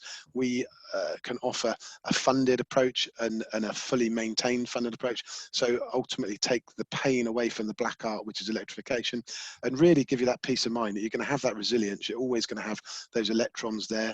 We can also bring in 100% renewable energy, and that's really becoming more important. Really, this year, that's really been a focus of a lot of our clients, that they want absolute 100% renewable energy, and you can get that from solar, wind, and all sorts of other areas. And the key thing is bringing in the innovation. So innovation around this type of electrification for trucks is going to be absolutely key. It's going to be key to collaborate. You might even, whereas before you haven't collaborated with your competition, you may want to collaborate, because particularly on the larger industrial estates, I absolutely see there's going to be a requirement for a kind of hub approach to charging vehicles, rather than every logistics business on that industrial park having their own infrastructure on their own site. And it's all new. I mean, you know, the vehicles are not quite there yet in terms of this sector, but we have a lot of experience with the bus market, and the bus market absolutely is similar in terms of battery sizes, cost of vehicles, and all that thinking that goes into bringing this to life. So the other thing I would think is as well, and I think Tim mentioned this, don't see this as a massive capex drain on your business and how you're going to survive. Actually, there are ways you can monetize and profit share with this type of infrastructure, and we're doing that with a number of clients already. But just to suppose give you a bit of a size of the scale, these are some of the projects we're involved in, and this is a type of size of projects that you're going to see if you're electrifying for a truck. So, you know, it's not going to be a charge point on the side of your office and a little extension of the electrical network that's existing. You're going to be into big size transformers, big infrastructure, and it's going to need a lot of collaboration and project management with the site staff as well, because what we like to do is keep the site operational at the same time, and to do that you've got to work together with a client and the client's logistics and FM leads. Okay, so just to again, morning. Okay, I put this in there just to give you, I mean, really, you guys, trucks are going to be into the depot size charging. I'm not quite sure why that's still got this wrong slide deck, but what I had on there was more around the timescales. So the timescales, you know, if it's at home or at work charging, you're kind of 6 months or less. If it's depot size charging, you're kind of into absolutely into 6 months to a year to get that infrastructure in place, depending on what the point of connection is. And it just I would say, look at it as early as you can, talk to people like us, get a view for what you are thinking, and then we can help you navigate it, because there is a lot of things to consider when you're thinking about the infrastructure, not just the size of the pipe, as Tim said. And that's me done. Bang on time. Excellent, thank you. Yeah, didn't he? Just stop sharing your screen. So yeah, thanks for that, Kevin. And sorry about the complication earlier on today. So JC, have we got any questions that we need to ask the special guests? Yes, there are two. And one is, oh, now three. Another one's just dropped in, but we'll go to that in a second. Alberto De Monte says, in 2019, in the EU 28, which includes the UK, only 747 electric trucks were sold, half of them in Germany. When do we see electric truck sales really picking up? Thoughts, panel? Hand. Tim, shock. Yep. Let's go to Tim first, then Richard. Half of them in Germany, because namely Daimler and MAN are in there somewhere along the line. So there's a lot of work being done on that side. I see Bob smile. Well, it's just an obvious statement to an extent. Sweden's not far behind us, though. Not count that. I'm only joking. But I think if you look at it, I think our biggest problem, no matter what people say, other than the one or two exceptions that Bob's pointed out, the major trucks above 7.5, and we've got to do this split. We have to do split at 7.5. Once we go above 12 tons, a lot of the vehicles are still in the development stage in terms of volumes, and it's going to take us at least. I mean, you've got Renault, I know Graham's been on there, and we've got ourselves with Bob and everybody, and Tevva and everybody. If you look at the way we're looking at it, we're always splitting it into 5-year chunks, and certainly I'm doing, which is 2020 to 2025, 2025 to 2030, 2030 to 2035. And looking at those sections, and I think the volumes will be in that second half for us and beyond. If we're, I don't see anything major changing on heavy trucks. We're going to get some some major fleets, and we're going to get a lot of PR and flag waving, and you can guess the numbers. I'll tell you now, it's going to be in the supermarket sector, it's going to be in the parcel delivery sectors. We're all after that, and certainly 1 or 2 flag wavers. After that, Joe Blogs in the street, getting a truck at 18 tons, 26 tons. I can't see that happening. Certainly not in that 5-year framework that I said. It's beyond that. Thank you, Tim. Richard, did you have your hand in the air? And I'll come to Bob. I did. The reason you're not seeing the uptake is the product isn't available. It's as simple as that. You know, 6 years ago when I started, you go to a fleet operator, would you like to buy an electric truck? The answer was short and ended in off. You ask them today, the question is, yes, how much and how many? At which point I go, yeah, can you wait a bit? Yeah, and I think that's where Darren comes in on the contract hire side. I think this is where we're going to have the asset value is a lot more. You think your cars are expensive in electric. You know, when you're talking about a truck at the moment, 100 grand, 150 grand, you're talking about an asset value that's as a diesel. You know, when we start getting into electric trucks, we're going to, and then you roll in infrastructure like Kevin, and I'm sure that's the conundrum that Darren's doing, and all the contract hire companies are doing is, okay, then how do we spread this over? I know if I've got 50 or 100 trucks, it's going to be extra. It's going to be X per mount per week per truck but it's not going to be over 3 years. I'll tell you now, and it ain't going to be over 5 years. And also, what do we do? Upgrades. If I do a 10-year deal, to upgrade halfway through, because the batteries in 5 years will be completely different. They might be different structures. So we've got this massive conundrum that I'm getting involved with a lot of players. Is a case of, hey, how do we spread the cost out? And how also, if we're doing the infrastructure, how do we spread that out as well? And how do we lock that into a contract of some description? And forget the energy and buying the energy, that's even more interesting. And as Kevin said, it's maybe not a profit center, it's a revenue stream. And that's exactly where we need to do. And those discussions And the last one I'll just say is getting the big fleets together, talking internally. Because it used to be the old days, the diesel, it would be a transport manager, or just 10 trucks, 20 trucks, thanks very much, bye-bye. Now, it's facilities, it's finance, it's distribution director, it's meeting lots of other people who have never met in the organisation of their own organisation, and actually getting together and saying, okay then, what do we want?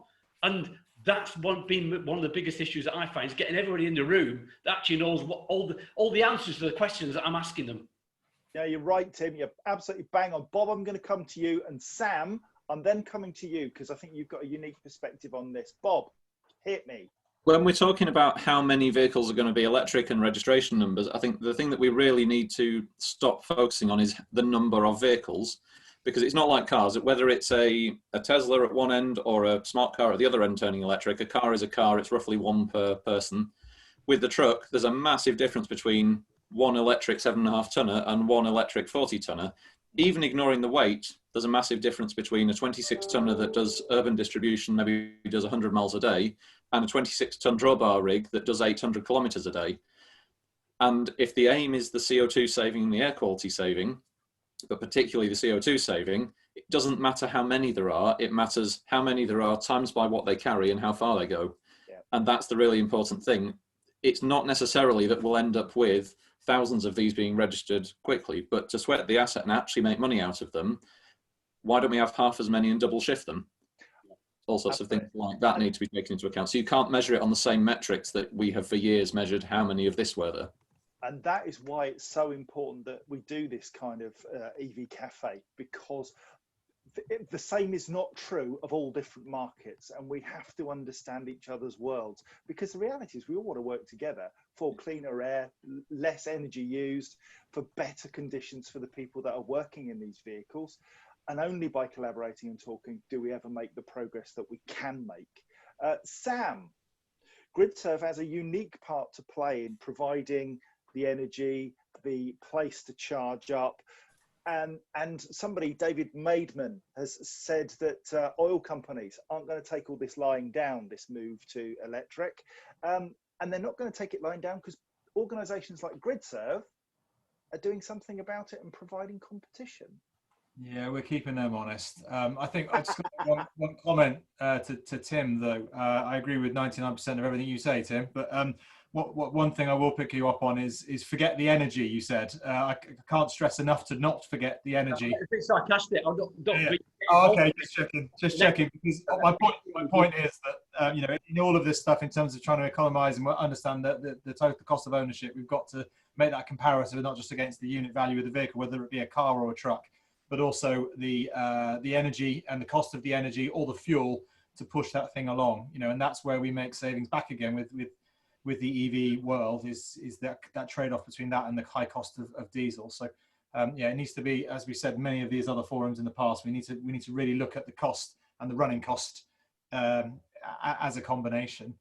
And then as far as the GridServe stuff is concerned, or even the stuff that Kevin's alluded to as well with SSE, you know, we need the infrastructure. And actually, Tim, something you said very, very early on at the beginning of this forum was around the infrastructure and how important that is, not just at the depot level, but also when these vehicles, these trucks are going long distances in many cases, and they need places to stop and charge effectively. And the current infrastructure doesn't support commercial, small, light commercial vehicles, let alone trucks. Whereas yes, like places like GridServe, will, you know, the canopies we've already got are deliberately 4 meters high, so we can get big vehicles underneath, and we will have dedicated truck and bus laybys at these sites as well in the future to make sure that we've got a commercial application that the Tevvas and the Mercedes of this world will just know that they can turn up at and charge very, very high powered and very, very quickly, because that's part of this puzzle is that infrastructure. Thanks, Sam.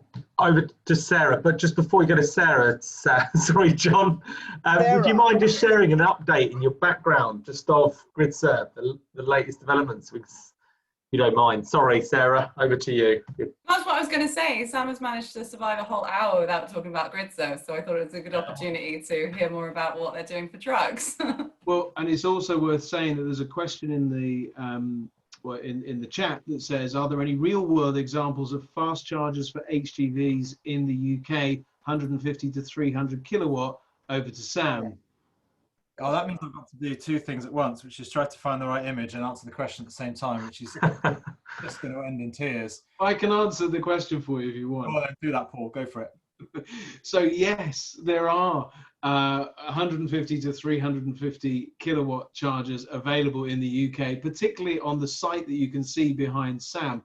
Now, it is fair to say that they are not widely available, but there are a growing infrastructure. And I know Sam's mission in GridServe, and as GridServe's mission, is to extend these sites across the UK.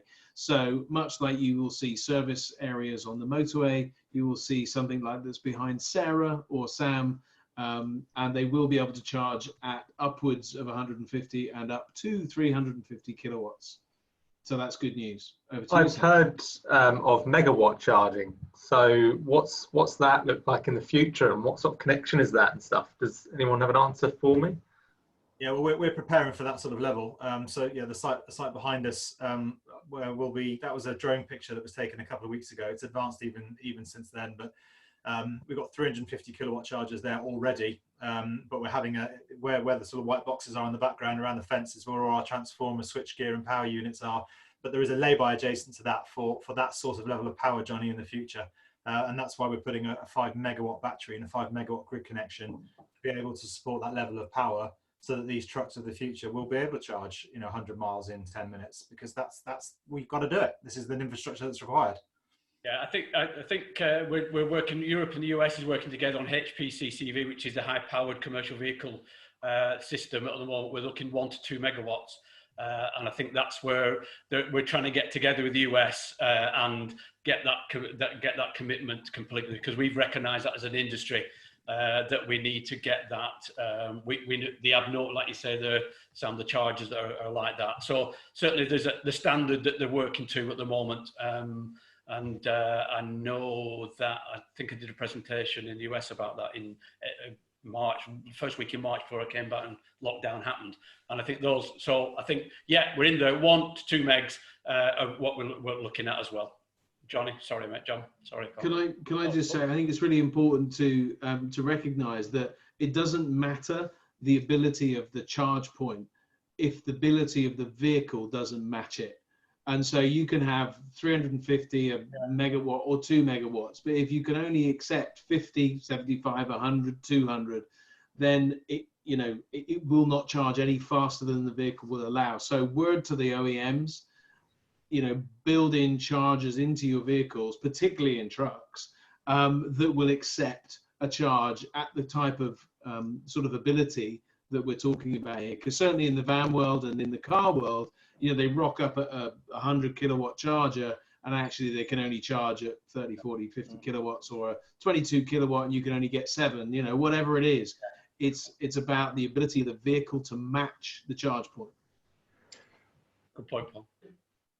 Kevin, SSE. Yeah. I've got an infrastructure question from Duncan Webb, and he says, what can be done differently so that depot chargers that require grid upgrades don't take 6 months to a year to build? Interesting. I mean, there's lots of things that can be done. The key thing, the kind of pinch point, and I need to probably put my hat. I work for SSE, but I'm not the DNO part of SSE, so I'm the commercial part. So I'm actually an IDNO and an ICP. I know we don't like acronyms, but so I can do everything across the whole of the UK. The key thing, the pinch point, is this: if you can. Then we will look at an optimization with a potential battery and a slightly smaller upgrade, which can bring down the time. But depending on the characteristics and the charging profile, the key thing is what is your maximum demand and how we can soften that. And then that feeds into where the point of connection is on the network. And generally, if it's a large point of connection, it's going to be some way generally away from the site. And that's where the time comes in. And it's with the trucks, I suppose we've seen it with the bus depots. You just for a few vehicles, you're into a grid upgrade, and that is unfortunately where we're at today. Now, I do know that, and I can't speak with confidence because I don't work that side of the fence, but the DNOs by Ofgem are being driven to do an awful lot of infrastructure upgrades themselves to prepare for this mass electrification. So whereas at the moment, you know, it's early adoption. It's something new. You know, as we go through the 2020s, the infrastructure will be in a position that they can accept these upgrades closer, which will bring down time. But all I would say is, if you want to bring down time on my key, I always say this to clients, if you want to bring down time on the connection, speak to people like us and our competitors early, because we can bring that time down with you. Because too often, and Tim said it, they order the vehicles, it's all about the vehicle, particularly in this space, that's the most expensive asset. The infrastructure is probably going to be about less than 10% of the total cost of the electrification if you're buying more than one vehicle. But get us involved, because ultimately you may not be able to operate these vehicles without us. And the last thing you want is to have to run on a diesel generator, like I've seen a number of times, which completely gets away from the reason for electrification. So get on board early, start to talk about your thoughts and where you are, because actually what you've got to be thinking about is actually you might have to move your site to get your electrification quicker and cheaper. Okay, so that type of stuff, if you're leasing your site, all those things come into consideration. It's not just about the cable and the design. Kevin, brilliant answer. We've got Paul, then we've got Sarah. Let's do it, panelists. So another question for, I mean, it's directed initially at Kevin, but Tim certainly I know will have a view on it. In terms of, and you've already sort of separated yourself from the D&O, Kevin, but what we experience is, or I'm led to believe, is as people are going to upgrade their connection, and there is, you know, potentially significant cost, potentially substation requirements, you know, or even to move your site. Who is expected to actually pay for that? Because it doesn't feel reasonable for one company to maybe take the plunge and buy a few 350 kilowatt trucks that they want to park and then charge, and they have to upgrade their local substation or whatever to get where they want to be. And then for somebody else to come along a year later and be able to tap into that upgraded infrastructure. Yeah, so it's a simple answer. The DNO has a kind of, every DNO has the same approach to this. If you're the early adopter, what you get is you get second comer charges, so you'll get rebated on the original capex outlay as if people come on and get benefit from that reinforcement. So I mean, we've got that same. Is that in some sort of contract? How does it work? Well, you can. It's in a contract when you sign up the connection with the DNO. That will be part of the contractual terms you sign up for. Okay. But obviously, there's no guarantee that someone's going to want a demand along that same route. So you do carry that burden if you're the first person to plunge for it. But ultimately, we're looking at a project down in the centre of London at Docklands for a large fleet operator, and we're going through that same conversation because it's about £5 million to upgrade the network for them. Okay. But they've been told that there are people that want capacity along that route, so they should see a rebate over time. That's really interesting. I didn't know that was possible. There's a lot of contracts now. Energy contracts are getting a lot more flexible in terms of what they're doing, Kevin. And I've seen some people that are looking at different avenues and saying, okay, early adopter, obviously used to get punished, Paul, a hell of a lot. Now they say there's a lot more flexibility in the contracts and saying, okay, then if I do this, what's in it for me as well? And I think both, it's not sharing, but it's certainly rebate schemes are becoming more and more popular in that area. Absolutely, and another thing, I mean, it's good to know what people are thinking around you, because at this same site I just quoted down in the centre of London, there's actually three options to electrify the site. There's one from the local DNO, there's one from an embedded private network, which actually my business own, which is near City Airport, and there's also a private network with an enterprise that's got about 12 megawatts on site, but because they've wound down their UK operation, only need 4, and there's an ability to tap into their private network and feed the site. So you can do many things, is what I'm saying. Don't always think there's one size fits all. Paul Kirby. Yeah, sorry. No, sorry, Tim. Now, Sarah, I know, was desperate to speak.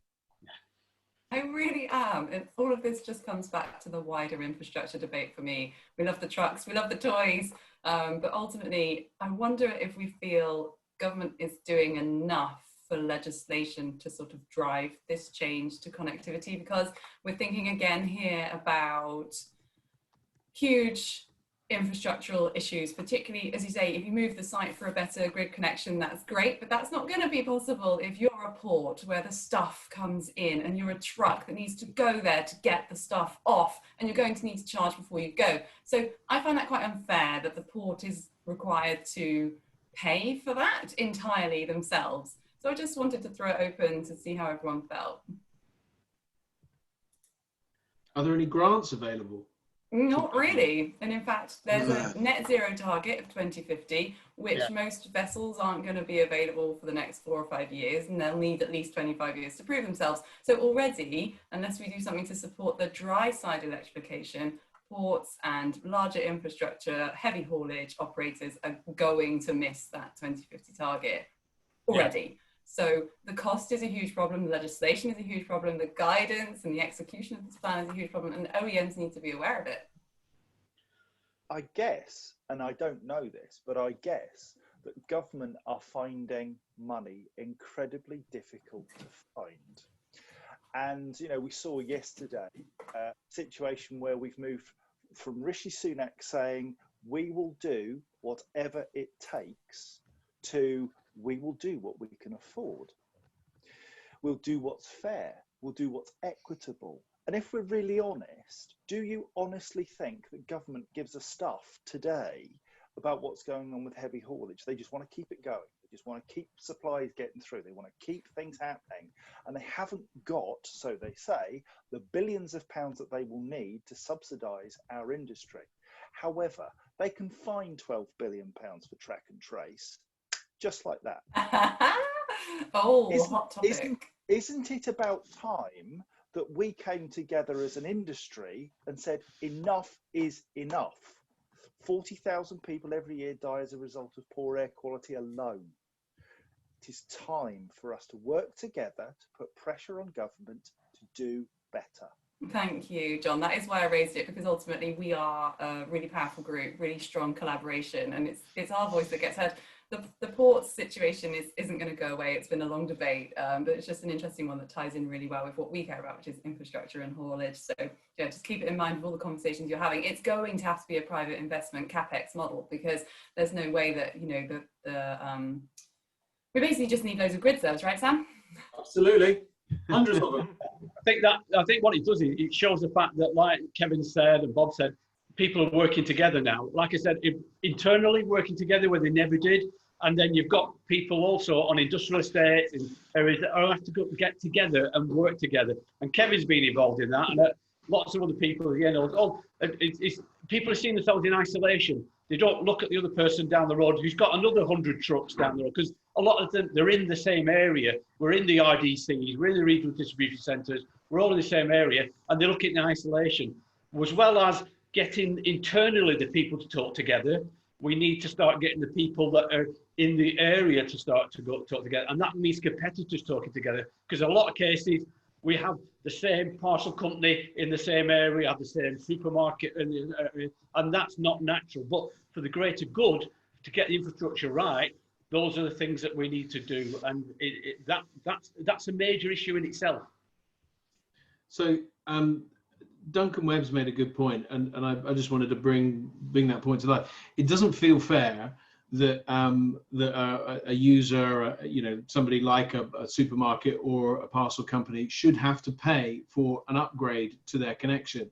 And the point he makes is no company has ever had to pay for a fuel station. So the people that are standing to benefit the most from supplying the power, i.e. the DNOs and so on, shouldn't they be providing the infrastructure themselves? Because then they get to provide the power at much higher levels. Let's face it, the DNOs are going to put fuel companies out of business. BP and Shell, what are they going to provide anymore? They're not going to be providing fuel. You guys, the DNOs, will be providing the electricity. So it just feels like maybe they should be paying. Come on, Kevin. I think that the reality is, the first thing is energy.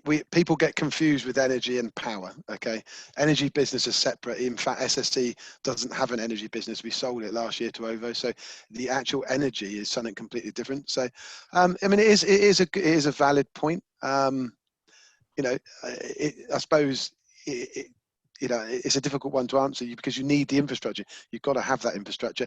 The way I would look at it, I suppose, is there are ways, and Tim's said it a number of times, and we are doing this with clients as we speak today. There are ways to effectively soften the blow of the infrastructure by turning that infrastructure into a monetized asset. Okay, there are all these logistics business. If we're just talking about logistics, talking about trucks, the infrastructure that you've got and you pay for, about 90% of the time, 95% of the time, will be sat there idle because the vehicles won't be charging.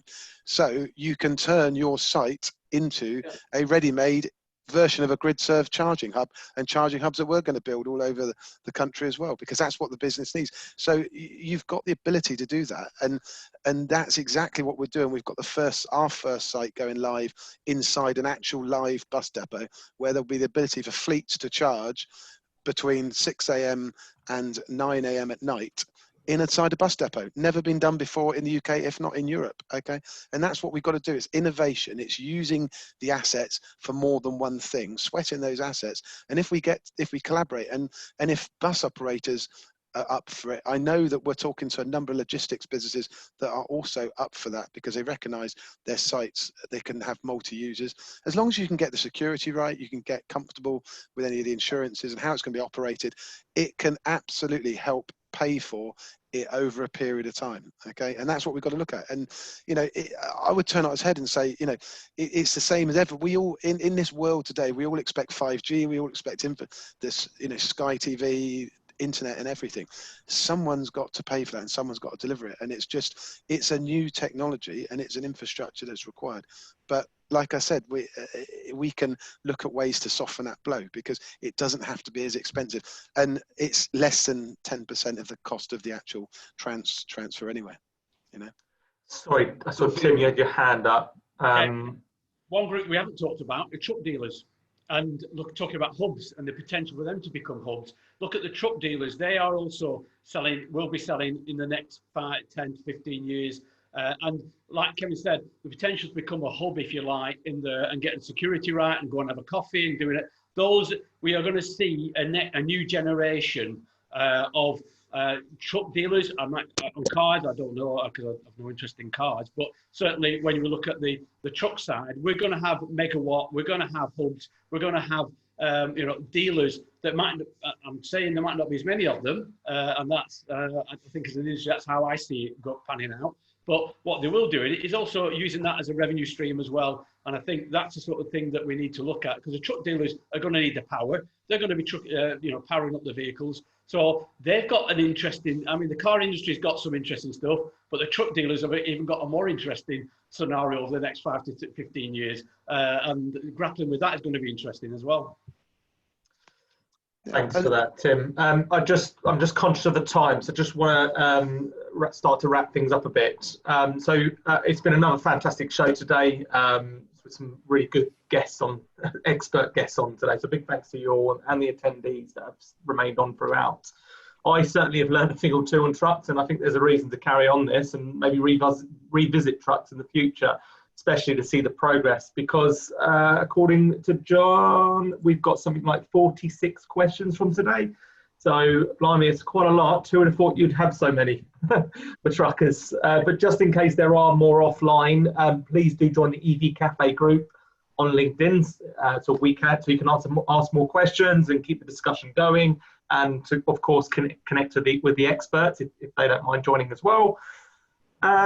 Just quickly, if you want to catch up or if you missed anything from today, then please feel free to visit our YouTube channel under EV Cafe, as I appreciate there are a few other webinars on today, EV Summit and Smart Transport Conference today, a couple. They're on at the same time, it's half term for some. So, we will be sharing the recording, and I'll also be sharing the recording on LinkedIn later in the week. And please do feel free to reshare so more people can see. Lots of information on future developments of EV Cafe coming soon, but the biggest announcement of today is that we have our first physical event booked, and more information will be shared by Mark himself on the EV Cafe LinkedIn group, so watch out for that. And then the next session, the next EV Cafe session, is on the 11th of November, the day after my birthday. Information on the agenda, well, we'll be eating cake with our coffees. Information on the agenda and special guests will be announced in due course. I will put the link for that to register in the chat box now, so give you a chance. And that's it from me. So just finally, a big thank you from me. Thank you for joining today. And I'm going to pass it over to the panel. And any last words? We've got 5 minutes to wrap up. So thanks again. Who's going first? Oh, John.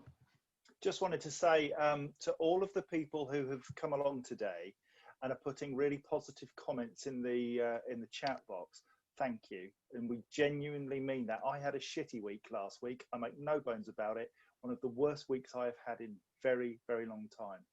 And my friends at the EV Café supported me, helped me through. It wasn't a good mental health week. This week, I had this to look forward to. The EV Café has become a really important part of my life. And today, I have met some new people. I have learned an awful lot of stuff. And I'm massively impressed with what's going on in the HGV space. So thank you all, genuinely, from the bottom of my heart, because you've actually made a difference to me. Bless you. Thanks, John. Sarah, have you got any words? Yeah, always. Just to say thank you. I have these thoughts. I stay awake at night. I bore my friends in the pub constantly. Well, only 5 of them at a time, of course. But this is but this is the stuff that I live and breathe. So being part of this community, being part of this network, having 150 people tune in on a very congested Wednesday lunchtime really speaks volumes to the fact that everybody wants to know what's happening, what's coming, and have a safe place to talk about it. So let's keep going. I'm looking forward to the one after Johnny's birthday. So let's all just wear silly hats and make him feel special. It's going to be a Johnny Berry special, I think. So next on my screen is Kevin. Kevin, have you got any final words you'd like to say to our audience? Just thank you for having me, and hopefully I've dispelled some of the myths around infrastructure. Don't let it be a black art. It's not that difficult. If I understand it, anyone can understand it, but just engage at the earliest possibility, because we can help you through it. Brilliant. Thanks, Kevin. Darren? Well, thank you for inviting me. It's been great. I've learned a huge amount today. I've already made some great connections I'm going to follow up with. Still halfway through my journey, and today's accelerated it. So yeah, really, really good. Really enjoyed it and got a lot from it. So thank you very much. Richard? Well, first and foremost, thank you very much for the invite to the EV Café. It's been a great session. I'm still mad. There's no hope for my mental health, but crack on. Got the pills to show it. We're doing our best to provide the trucks for people. If you want an electric truck, give me a shout. Shameless plug. And sorry, and last one. And Sam, can I come and have a mooch around the site? Absolutely. Join the queue. I think Sam's got to host the EV Cafe there. I think that's what's going to happen. Bob, over to you. Just to echo everything Richard said, thank you all for hosting. It's been really interesting, really informative to hear what everyone else is up to, different views on it. You can see there's a massive amount of interest in this stuff in the chat. Everyone's asking the right questions. And all I'd like to say is, one myth I really want to dispel is that there are no electric trucks you can have today from an OEM. Well, there are. Renault have proven that. We've proven that. Talk to us if you want one. Don't just assume that you can't have it. It'll take forever. It'll cost a fortune. Actually talk to us. And if you're not getting the answers you want from the local person your local dealer, talk to somebody in head office or a key account colleague or somebody who knows a bit more. Sam? Yeah, I just echo everybody else's comments, really. Thank you everyone who's listening. Thank you to the fellow sofa panelists that we put the effort in to make this happen every week. Johnny especially, because you organise it all. This is just such a fantastic forum for us all to learn, to be educated in a relaxed environment. So please, as I always say at the end of every session, please share, reshare, send the message out about the EV Cafe, because no matter what the theme is, it's interesting, it's fun, and we want to try and reach as many people as possible, as many naysayers, as many people who aren't sure about this technology, so that we can help as a group drive some change. So please do reshare, and please continue listening in and dialing in. Thank you very much. Thank you, Sam. And then Paul. So I loved in Darren's presentation the collaborate to accelerate, and this is a perfect example of everything that represents, really. Just bringing together people, different OEMs, talking about one another in a positive light, celebrating all the different things that are going on in the industry. And also, you know, I loved John's vulnerability. Thank you, John, for really being open and honest and how you were feeling last week. And I think it's so important as we've celebrated not just physical health and mental health and the health of our industry, but it needs people being open and being honest and sharing one another to really move forward on every level. So, you know, this to me has been a really great EV Cafe, and I celebrate that. Thank you all for being a part of it. Thanks, Paul. And then last but not by no means least, Tim, you have the privilege of saying the absolute final words. Over to you. As soon as you finish, I'm ending the call. Home. I don't get the final word in a home, so it's nice to be able to get the final. Get the last word in. Exactly. I just thought it's great. The automotive industry is great. Trucks are always left out in certain areas, and I thought it's great for us. And I've always been battered onto all the EV Cafe guys and girls saying, can we get trucks on there? Because I think it's important. We are a part of it. We are slightly different, but we are also there. And I think that's it. And I wanted to bring in OEMs, infrastructure, contract, all the sort of things that are in there. And I think what we've got there is a nice balance between everything. And you can see that, you know, we are, as an truck industry, aren't behind people. We're ahead of people in certain instances. And as Bob says, yeah, you can get the vehicles. It's just getting the volumes in, which is what we want as a major player. We're only 1%, 2%, 3%, 4%, just like you are in cars. But hey, we're moving forward. There's a lot going on, and come back and we'll tell you a lot more. It's a global industry, and it's disruptive, and it's fantastic to see it happen. I love this chaos that's happening at the moment. Thanks all. Bye-bye now. Yeah, Take Keep on trucking. Trucking all over the world.